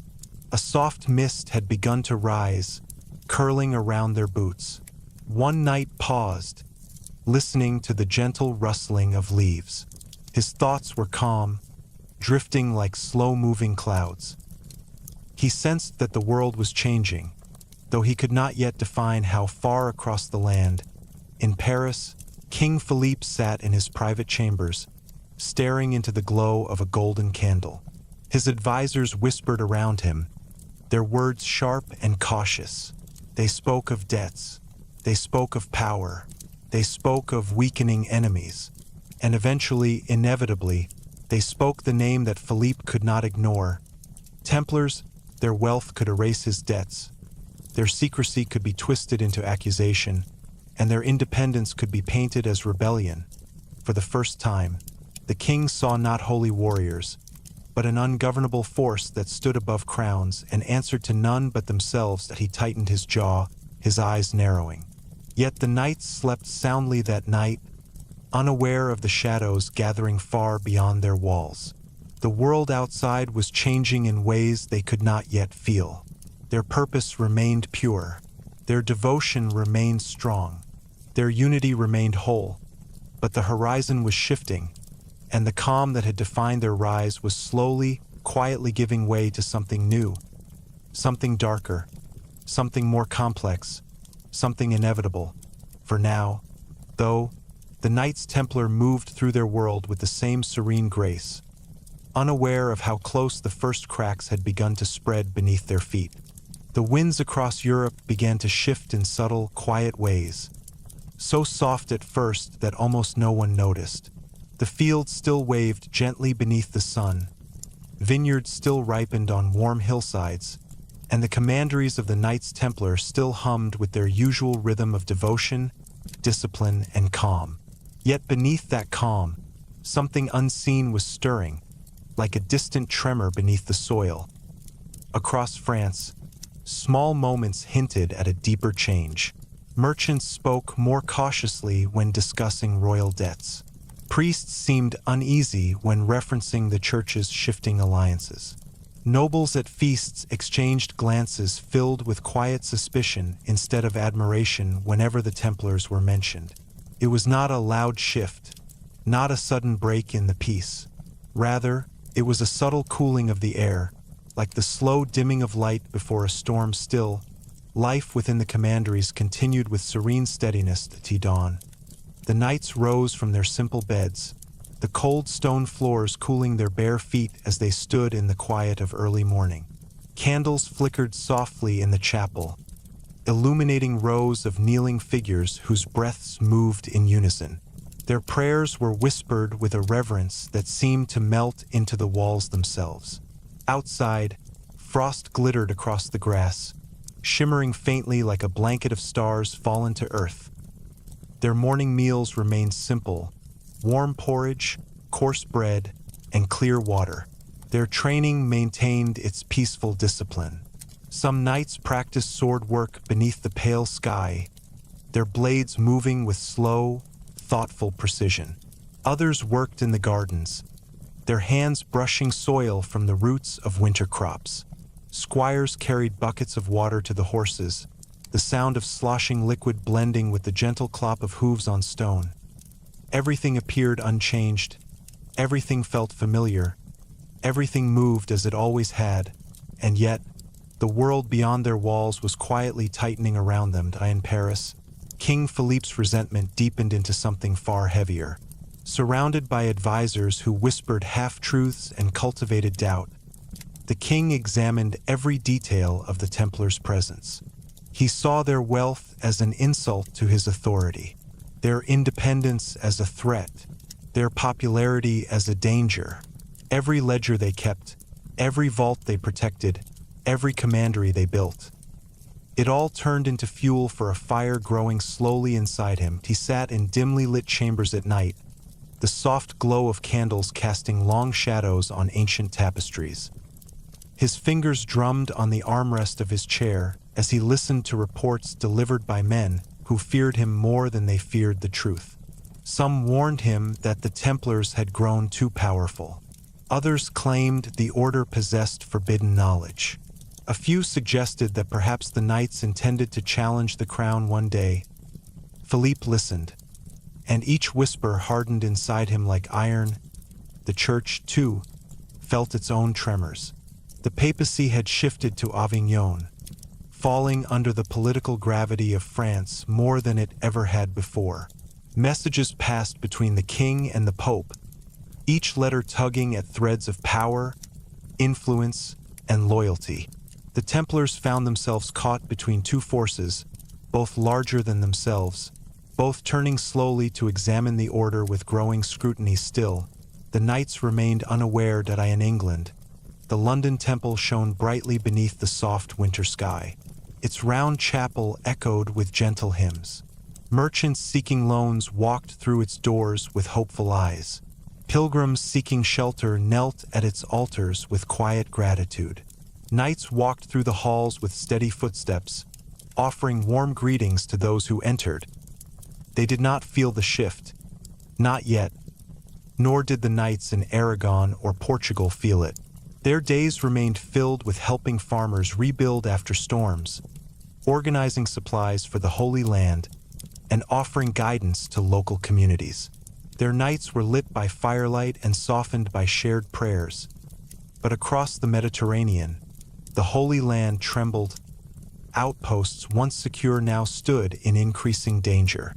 Caravans reported raids by enemy forces who grew bolder each month.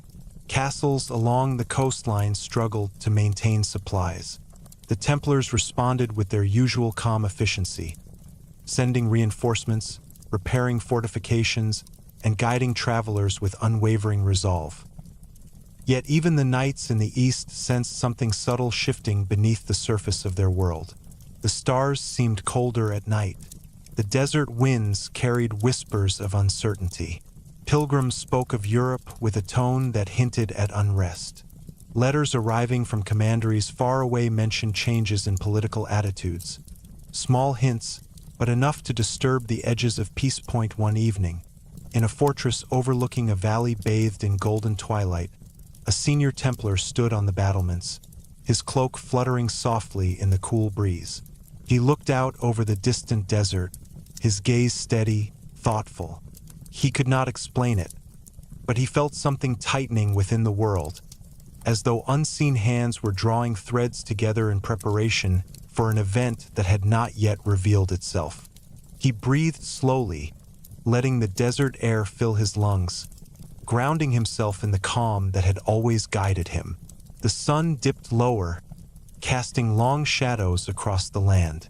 The fortress behind him hummed with evening activity, horses being fed, armor being inspected, knights preparing their beds for the night.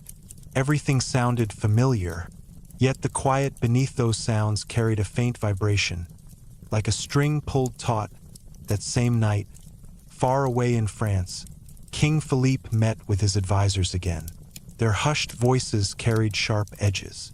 They spoke of the Templars' growing wealth, their landholdings, their independence, and above all, their control of credit across Europe. They framed it as danger, not because the knights had done anything wrong, but because power unaligned with the crown always felt threatening to those who feared losing control. Philippe listened with a cold intensity, and for the first time, he spoke words that would one day shape history.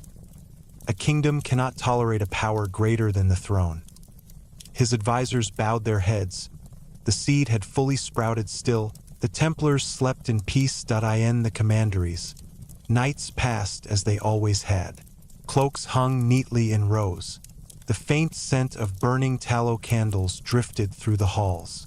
In the darkness, knights whispered soft prayers before closing their eyes. Their breathing slowed, their thoughts quieted. The stillness of centuries-old stone wrapped around them like a comforting blanket. But beneath that stillness, shadows gathered. Slowly, quietly, without yet being seen, Europe itself was changing its posture. The Church's priorities were shifting. Kings grew restless, measuring their own authority against the Order's enduring influence, and the Templars' unwavering silence, once a symbol of humility, began to be misinterpreted by those who desired justification for their envy.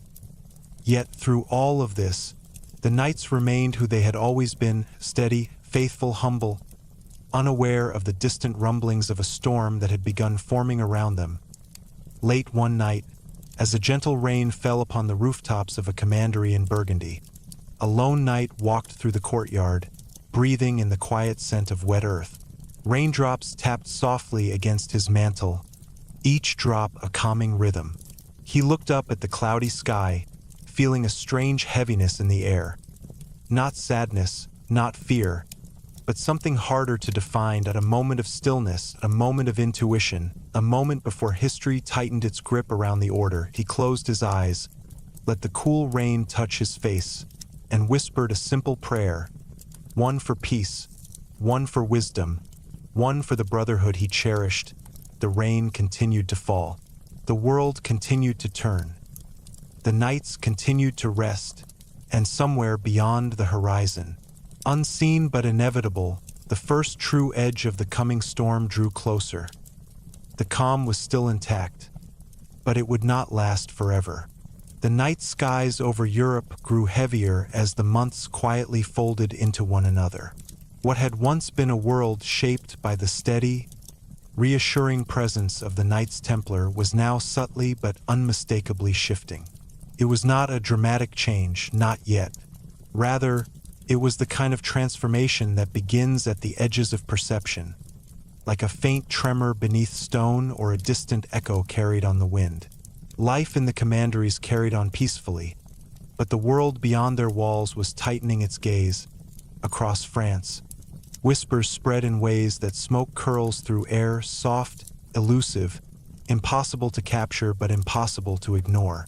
It began in markets, where merchants who once spoke warmly of the Templars now hesitated, lowering their voices as if someone might be listening. Then it seeped into the halls of nobles, where envy had always simmered quietly beneath the surface. Finally, it reached the church, where political tides shifted like the slow turning of a great wheel. In every corner of Europe, the same subtle tension seemed to hum beneath daily life, and yet, inside a Templar commandery in northern France, the world remained serene. The morning began as it always did. A soft golden light spilled across the stone courtyard as the sun cleared the horizon. Birds perched along the edges of the roof, their chirping weaving gently into the quiet rhythm of the day. Knights walked slowly toward the chapel, their white mantles fluttering lightly in the breeze. Some carried small candles. Others simply clasped their hands behind their backs, breathing in the crisp air. Inside the chapel, the candles flickered with delicate flames, illuminating the smooth curve of the vaulted ceiling. The knights knelt on the cool stone floor, their breaths a calm, unified whisper. Their prayers rose softly, almost blending with the faint rustling of fabric and the distant sound of horses shifting in the stables. Nothing in the room hinted at the world outside. Nothing indicated that the order stood at the threshold of its most perilous period. Nothing suggested that in the highest halls of French power, plans were already unfolding. Meanwhile, in Paris, King Philippe watched the world through a different lens, a lens sharpened by debt, ambition, and fear. His treasury was nearly empty. His authority often felt challenged. And the Templars, disciplined, wealthy, respected beyond any crown, reflected back to him a power he could neither control nor surpass. He spent long nights walking the corridors of his palace, his fingers trailing thoughtfully across cold stone walls. His advisors moved around him like shadows, offering murmured reassurances or subtle provocations. The scent of burning wax lingered in the air with the soft crackling of torches. Every night, Philippe evaluated the Templars' existence in his mind, circling their independence like a hungry wolf circling prey. That he saw their lands, that he saw their fortresses, that he saw their vaults filled with gold and silver. He saw their loyalty to the church rather than to the crown, and slowly, each observation transformed into justification. Beyond the throne room, France itself trembled with unrest. Harvests fluctuated unpredictably. Taxation grew heavier. The common people, exhausted by hardship, grumbled beneath their breath. The nobles, sensing instability, whispered of power shifts. The church, weakened by political struggles, found itself increasingly intertwined with royal influence. That I end this fragile environment. All it took was a rumor, any rumor, to spark suspicion, and rumors had begun to spread, and no one knew exactly where they came from. Perhaps from jealous rivals, perhaps from frightened clerics, perhaps from those who wished to gain favor with the crown. But they slithered through taverns and monasteries alike. Accusations that the Templars practiced secret rites, that they worshipped forbidden idols, that they amassed hidden treasures, that they carried knowledge capable of undermining both church and crown. Most dismissed these whispers, but enough people repeated them that the atmosphere grew hazy with doubt. The Templars themselves remained unaware that at a commandery near the coast of Normandy. A group of knights spent the afternoon training in a wide grassy field. Their swords flashed briefly beneath the sun, but their movements remained controlled, peaceful even. The sound of metal meeting metal was softened by the wind. A squire watched with quiet admiration as his mentor demonstrated a fluid defensive technique, then lowered his blade and encouraged the boy to try. Nearby, monks tended to the vegetable gardens, gently removing weeds and collecting herbs for the evening meal. The scent of rosemary and thyme drifted through the air, blending with the salty breeze from the sea. Cooks worked in the kitchens preparing warm bowls of lentil stew. The entire commandery felt alive with calm purpose. But even in this haven, letters had begun to arrive carrying subtle warnings. Point one message from England spoke of political discomfort surrounding the order. Another from the Holy Land mentioned increased inquiries from local rulers. And a third, from Paris, hinted ever so vaguely that the king had taken a sudden interest in internal investigations. The knights who read these letters furrowed their brows, puzzled but unconcerned.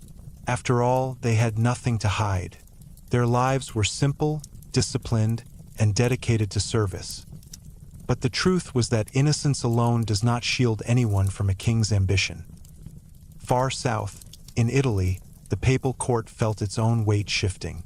The Pope, now residing in Avignon under increasing French influence, faced pressures he could not easily escape. Complex alliances, political debts, and whispered threats interwove with his responsibilities as spiritual leader. While the Templars had long been respected by the Church, their independence made them difficult to control, and in politics, anything that cannot be controlled becomes a potential threat. Still, papal letters to the Templars remained neutral for now, filled with formal blessings and guidance. Yet even the knights could sense something restrained in the tone, an undercurrent that suggested the ground beneath them was no longer as firm as it once had been. The first true sign came quietly. A merchant visiting a commandery shared news that royal agents had been seen gathering in towns across France, requesting records related to Templar properties. A priest traveling from Paris reported that certain confessions were being scrutinized for mentions of the order. A noble, once an ally, now avoided speaking of the Templars in public. Piece by piece, like the slow assembling of a puzzle, the knights began to notice the pattern. Something was happening, something hidden, something organized, something growing. One evening, in the glow of a setting sun, the master of a French commandery sat in his modest chamber reading through a stack of parchment. Reports from other houses described unusual inquiries, unfamiliar messengers, and shifting attitudes in court circles.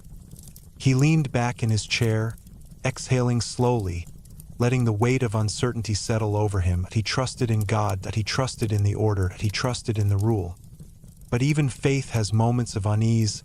Outside, the sky deepened into hues of violet and indigo. Torches were lit along the walls, their flames flickering gently in the cool evening breeze.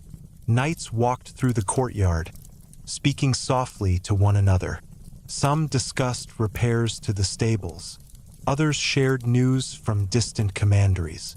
A sense of quiet unity filled the air, but beneath it, concern rippled subtly. By nightfall, the commandery fell into silence. Only the distant hoot of an owl and the soft sigh of wind through the trees broke the stillness. A few knights remained awake, kneeling in prayer, their voices low and steady. Others lay in their beds, their breaths slow, their minds drifting towards sleep. Yet even in their rest, The world outside continued to shift in Paris. King Philippe sat at a long oak table covered with scrolls, maps, and ink-stained ledgers. His advisors whispered urgently at his side. One pointed to a parchment listing Templar assets. Another highlighted the order's independence from royal authority. A third murmured of dark rumors that could serve as grounds for arrest. Philippe's eyes gleamed with cold resolve. He had made his decision. The plan had begun, but the Templars did not know. Not yet. And so they slept beneath the quiet stars, unaware that the storm they had never imagined was already forming. Built not from truth, but from envy, fear, and ambition. A storm that would soon crash upon them with a force no sword or shield could withstand. Their peace remained intact for one more night. Their unity held strong for one more day. Their innocence continued unbroken. But the world beyond their walls was changing faster than they realized, and the shadows, once distant, were now drawing close. The late summer air settled gently across Europe, warm and heavy with a stillness that felt almost unnatural. Fields stood silent in the fading light, their tall grasses swaying as though whispering warnings carried from distant lands. The commanderies of the Knights Templar, once brimming with a steady sense of purpose, now felt subtly altered, as if the very stones had begun listening more intently to the world outside their walls. In the rolling countryside of France, dawn broke with soft hues of rose and pale gold stretching across the sky. But instead of the usual calm confidence that filled the early hours, an underlying curiosity, perhaps even unease, tinged the air.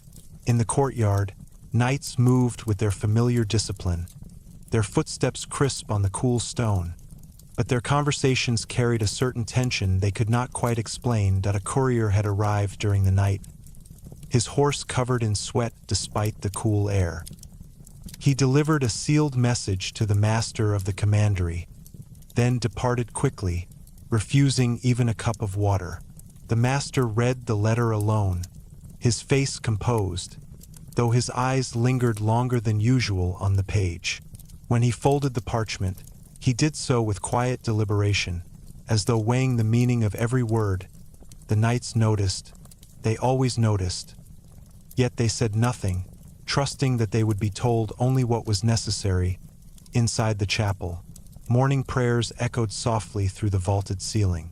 The candles flickered gently, casting warm waves of light across the kneeling figures. Their voices blended with the faint hum of the early breeze drifting through the open doorway. To an outsider, everything might have seemed normal, but to the knights, who lived with constant discipline and intense awareness, the atmosphere felt subtly unsteady, like walking on familiar ground that no longer felt entirely secure. Meanwhile, in Paris, the king's plans thickened with every passing week. Philippe IV, deep in conversation with his advisors, studied maps of France stretched across broad wooden tables. Templar commanderies were marked in red ink. Every estate, every fortress, every farmland. Next to each mark lay notes: horses, grain, weapons, funds, vault access, local loyalty. The king moved from one map to another, the soft swish of his robes blending with the murmured voices around him. Every detail mattered: timing, secrecy, coordination. His guards stood silently by the walls, their expressions fixed, though even they exchanged subtle glances when the king's voice grew cold, clipped, decisive. Philippe's ambition no longer simmered beneath the surface. It had crystallized into a clear objective, one he did not share openly, but one everyone near him sensed with growing certainty. He intended to strike the Templars at their core, not through battle, not through negotiation, but through accusation. Accusation is a sharper blade than any sword, and in the hands of a king, it can cut through truth itself. Across France, royal agents, moving quietly, deliberately, traveled from town to town collecting statements, extracting rumors, twisting stories. Some were bribed, others were threatened. A few genuinely believed the unproven tales whispered into their ears. all contributed, knowingly or not, to a growing body of fabricated evidence. But far from Paris, the knights remained unaware of the storm forming directly above them. In Aragon, Spain, the Templars continued their daily tasks with quiet diligence. The sun warmed their courtyard as they mended harnesses, repaired shields, and tended to olive groves surrounding their commandery. The smell of ripe fruit drifted through the air, blending with the earthy scent of tilled soil. The master there had received messages too, brief notes, subtle warnings, vague concerns.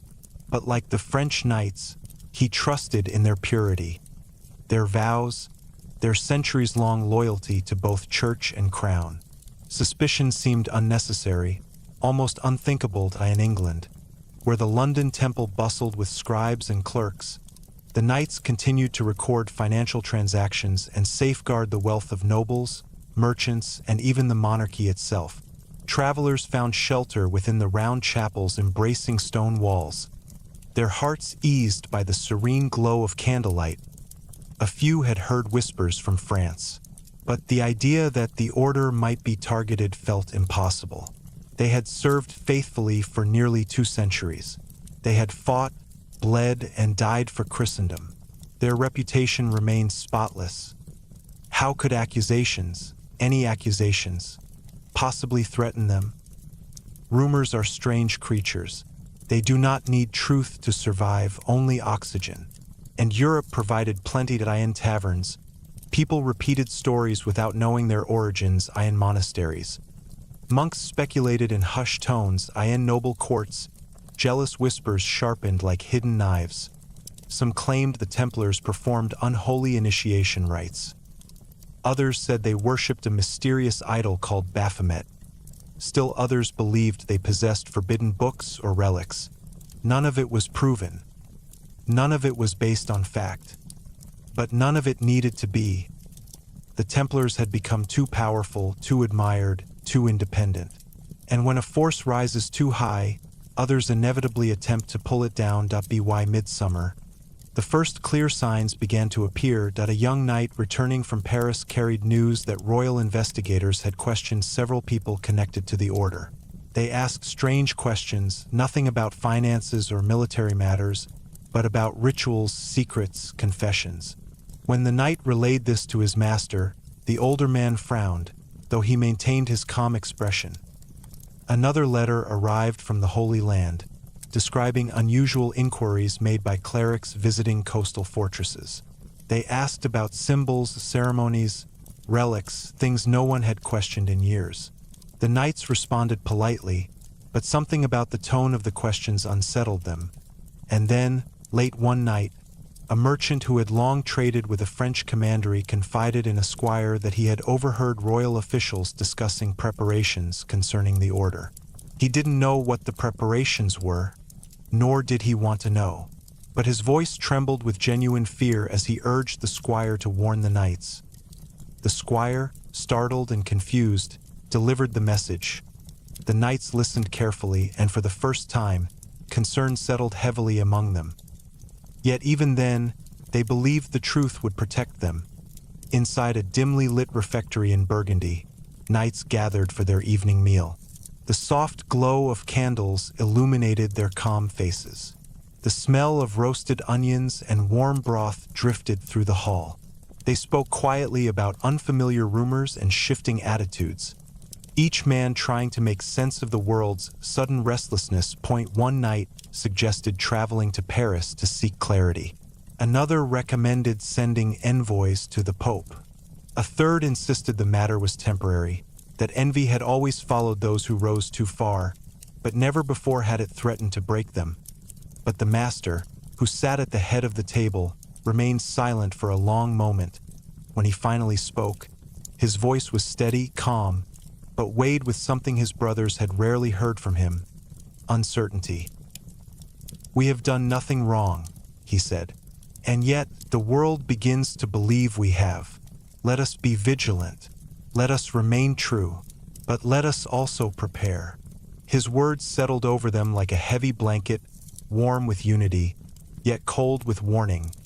The knights nodded slowly, They trusted him. They trusted each other. They trusted their vows. But something deep within the order had changed. Not because of fear, not because of guilt, but because they realized that innocence alone could not shield them from the ambitions of a king. Meanwhile, King Philippe's spies continued their work. They visited towns near commanderies, subtly encouraging people to share grievances, real or imagined. They promised reward for testimony. They threatened those who remained silent. They collected enough accusations to fill pages, none of which would withstand scrutiny, but all of which served the king's purpose. In Paris, royal kitchens buzzed with preparations for lavish feasts, but beneath the music and laughter was a tension that gnawed at the edge of every conversation. Nobles whispered about Philippe's impending plan, though none dared speak openly. Priests muttered prayers, unsure whether to fear God or the king more. Even palace guards sensed the weight of the coming storm. Back in the commanderies, nights grew quieter. Knights found themselves waking unexpectedly, sitting up in the dark, listening for sounds they couldn't place. Horses in the stables seemed restless. Dogs barked at shadows. The usual peace of the order felt slightly fractured, as though unseen forces pressed against the outer walls. One evening, as the sun dipped behind the horizon, a Templar master walked alone through his orchard. Leaves rustled gently around him, their movements barely visible in the fading light. He brushed his hand across the bark of a tree, grounding himself in the calm of the earth. He did not fear conflict, he did not fear battle, he did not fear death.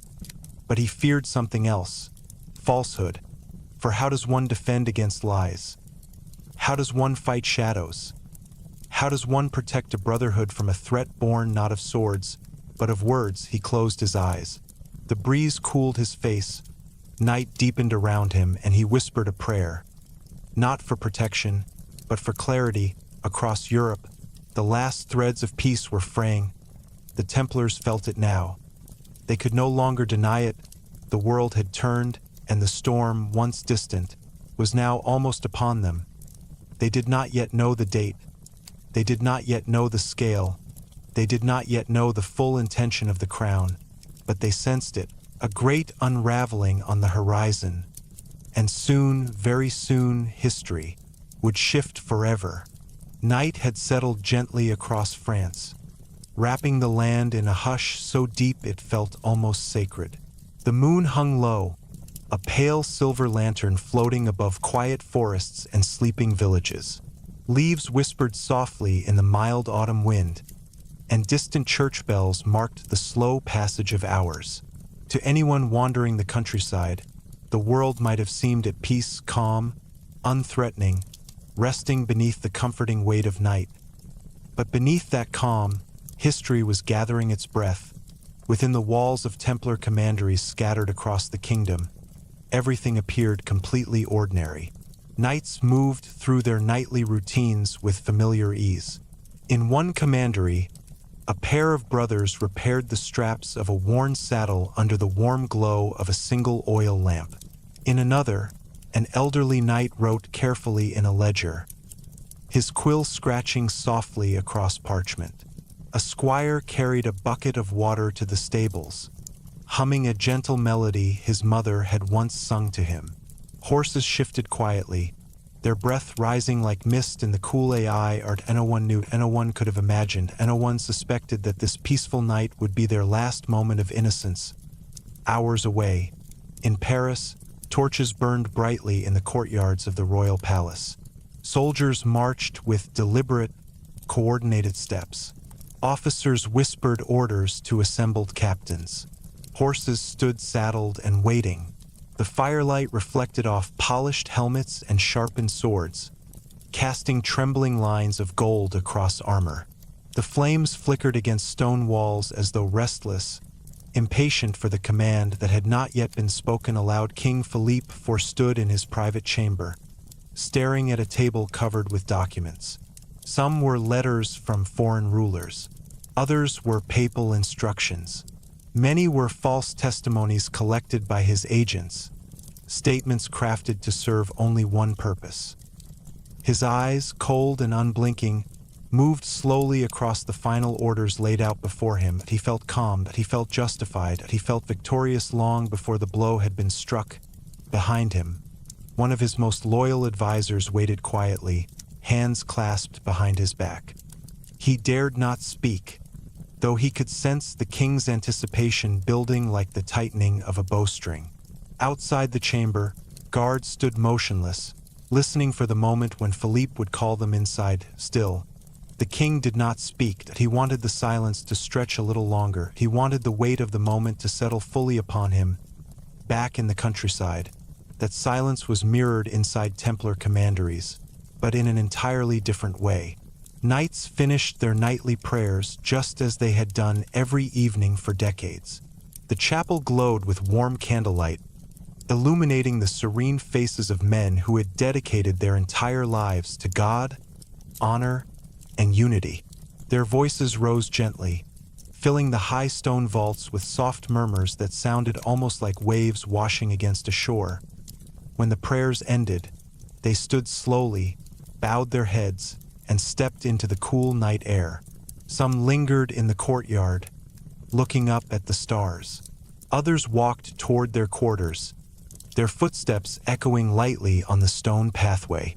A few spoke in soft tones about crops, supply shipments, or letters received from the Holy Land. None spoke of fear. None mentioned suspicion. They noticed the rumors, yes, but they believed the truth would protect them. They had no enemies. They held no grudges. They had no reason to imagine danger. And so, as torches burned low and the last murmurs faded from the hallways, the knights settled into their beds with calm hearts. The stone walls around them held centuries of memories. Battles fought, vows spoken, prayers whispered. They trusted those walls. They trusted their brothers. They trusted their God. But the knight they trusted would not protect them this time.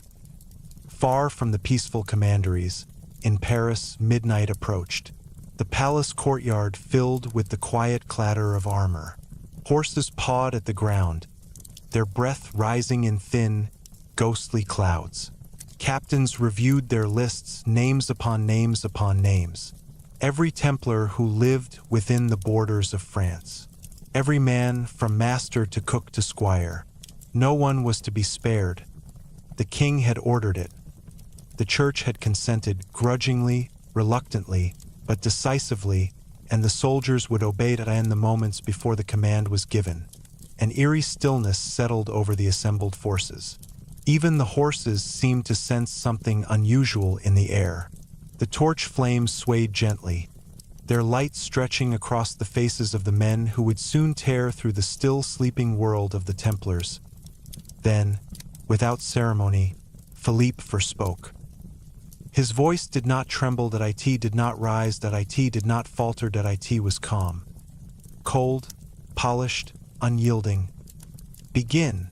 The officers saluted, the soldiers mounted, the palace gates opened, and like a dark tide, hundreds of men poured into the streets of Paris, scattering in every direction, heading toward every Templar commandery in the kingdom.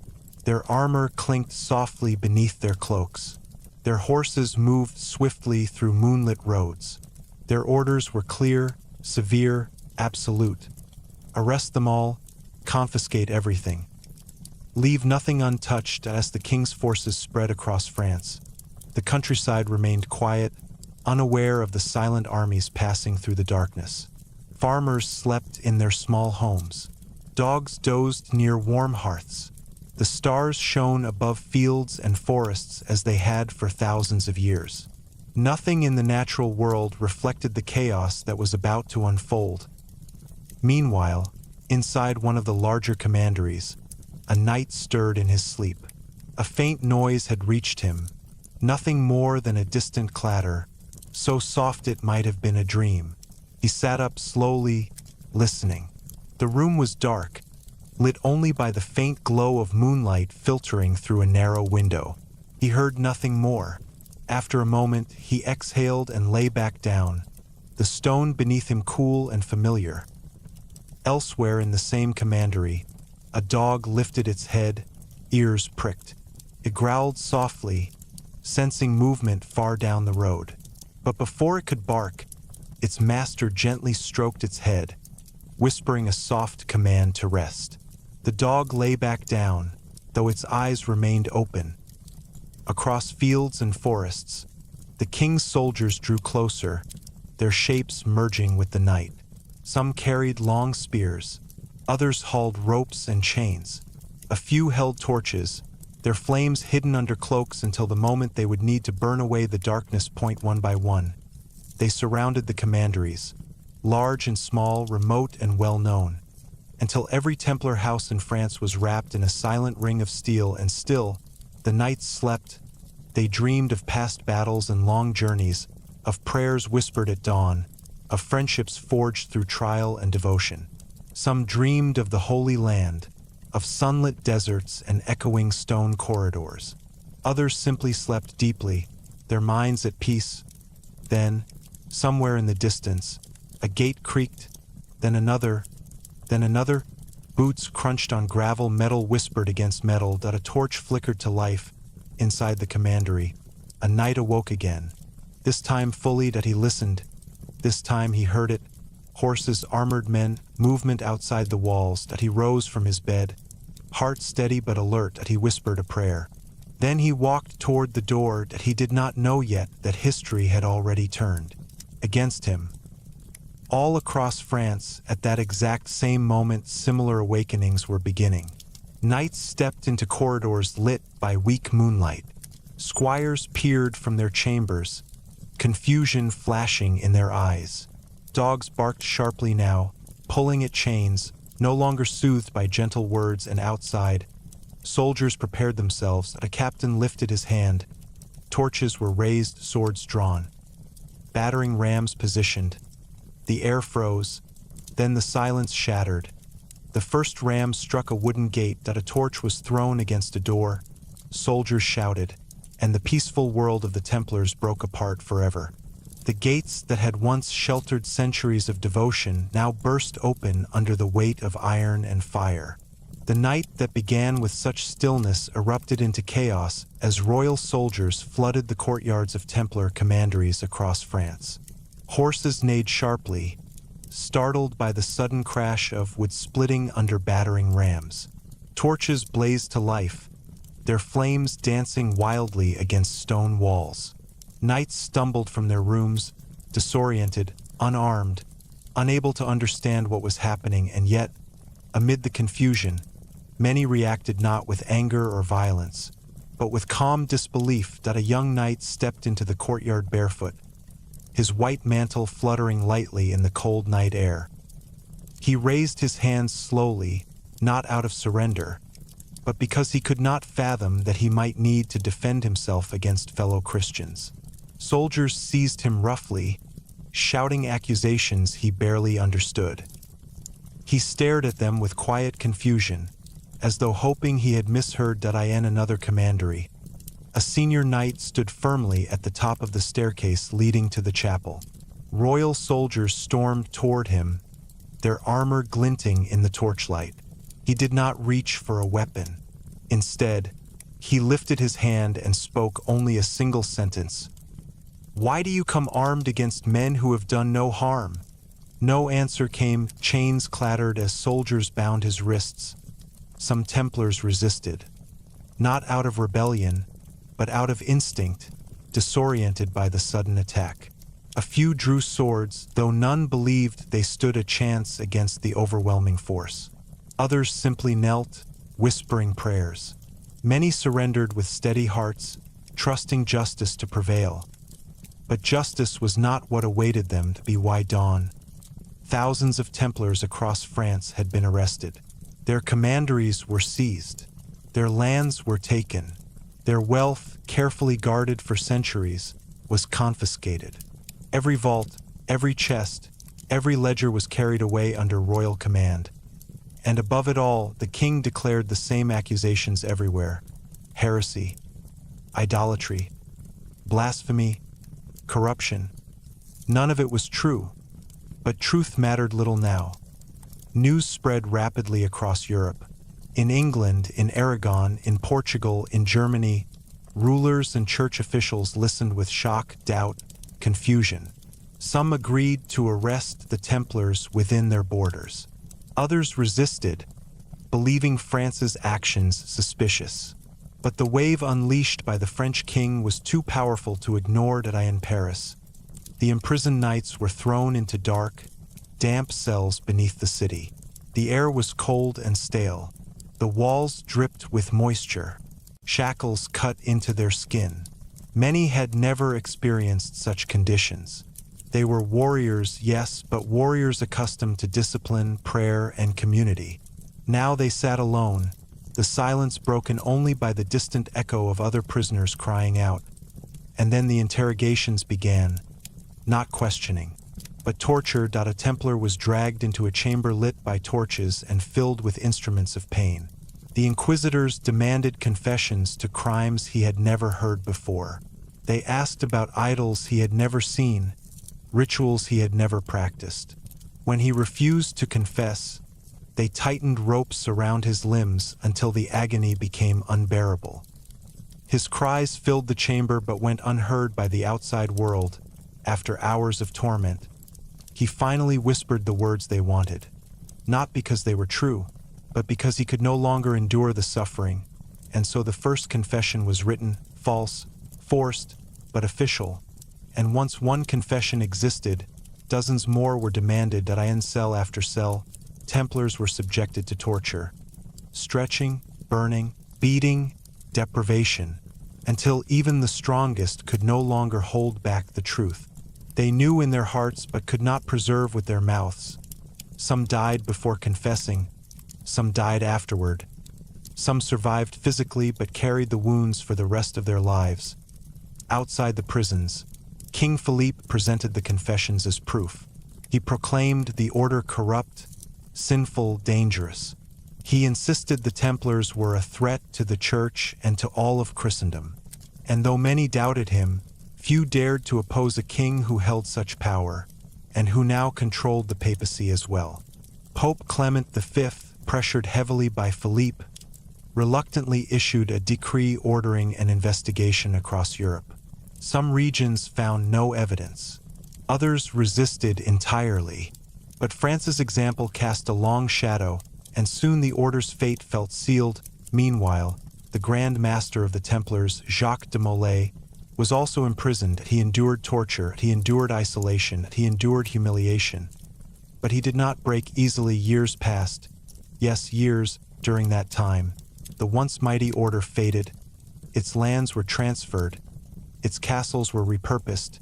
Its knights scattered, broken, imprisoned, or forced into other lives. Yet through everything, one truth remained. None of the accusations were proven. Not once. Finally, after 7 years in chains, Jacques de Molay was brought before a council in Paris. The crowd gathered in the courtyard, expecting a defeated old man. Instead, they saw a Grand Master standing tall despite age and suffering. His beard was long and white. His skin bore marks of torment.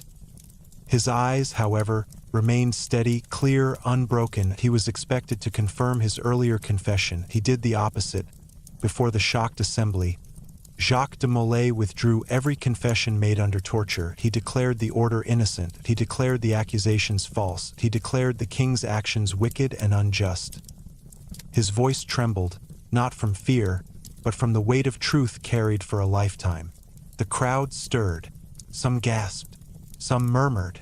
A few knights, watching from hidden corners, felt pride swell painfully within them. But the king felt only fury within hours. Philippe ordered Jacques de Molay executed that evening. As the sun descended and cast long shadows across the Seine, the Grand Master was led to a small island in the river. A wooden stake had been built. Torches flickered in the dusk. The water shimmered softly, reflecting the quiet tragedy of what was about to unfold. Jacques de Molay did not tremble. He did not plead. He did not curse his enemies. Instead, he asked for his hands to remain free so he could pray. His request was granted as the flames rose around him.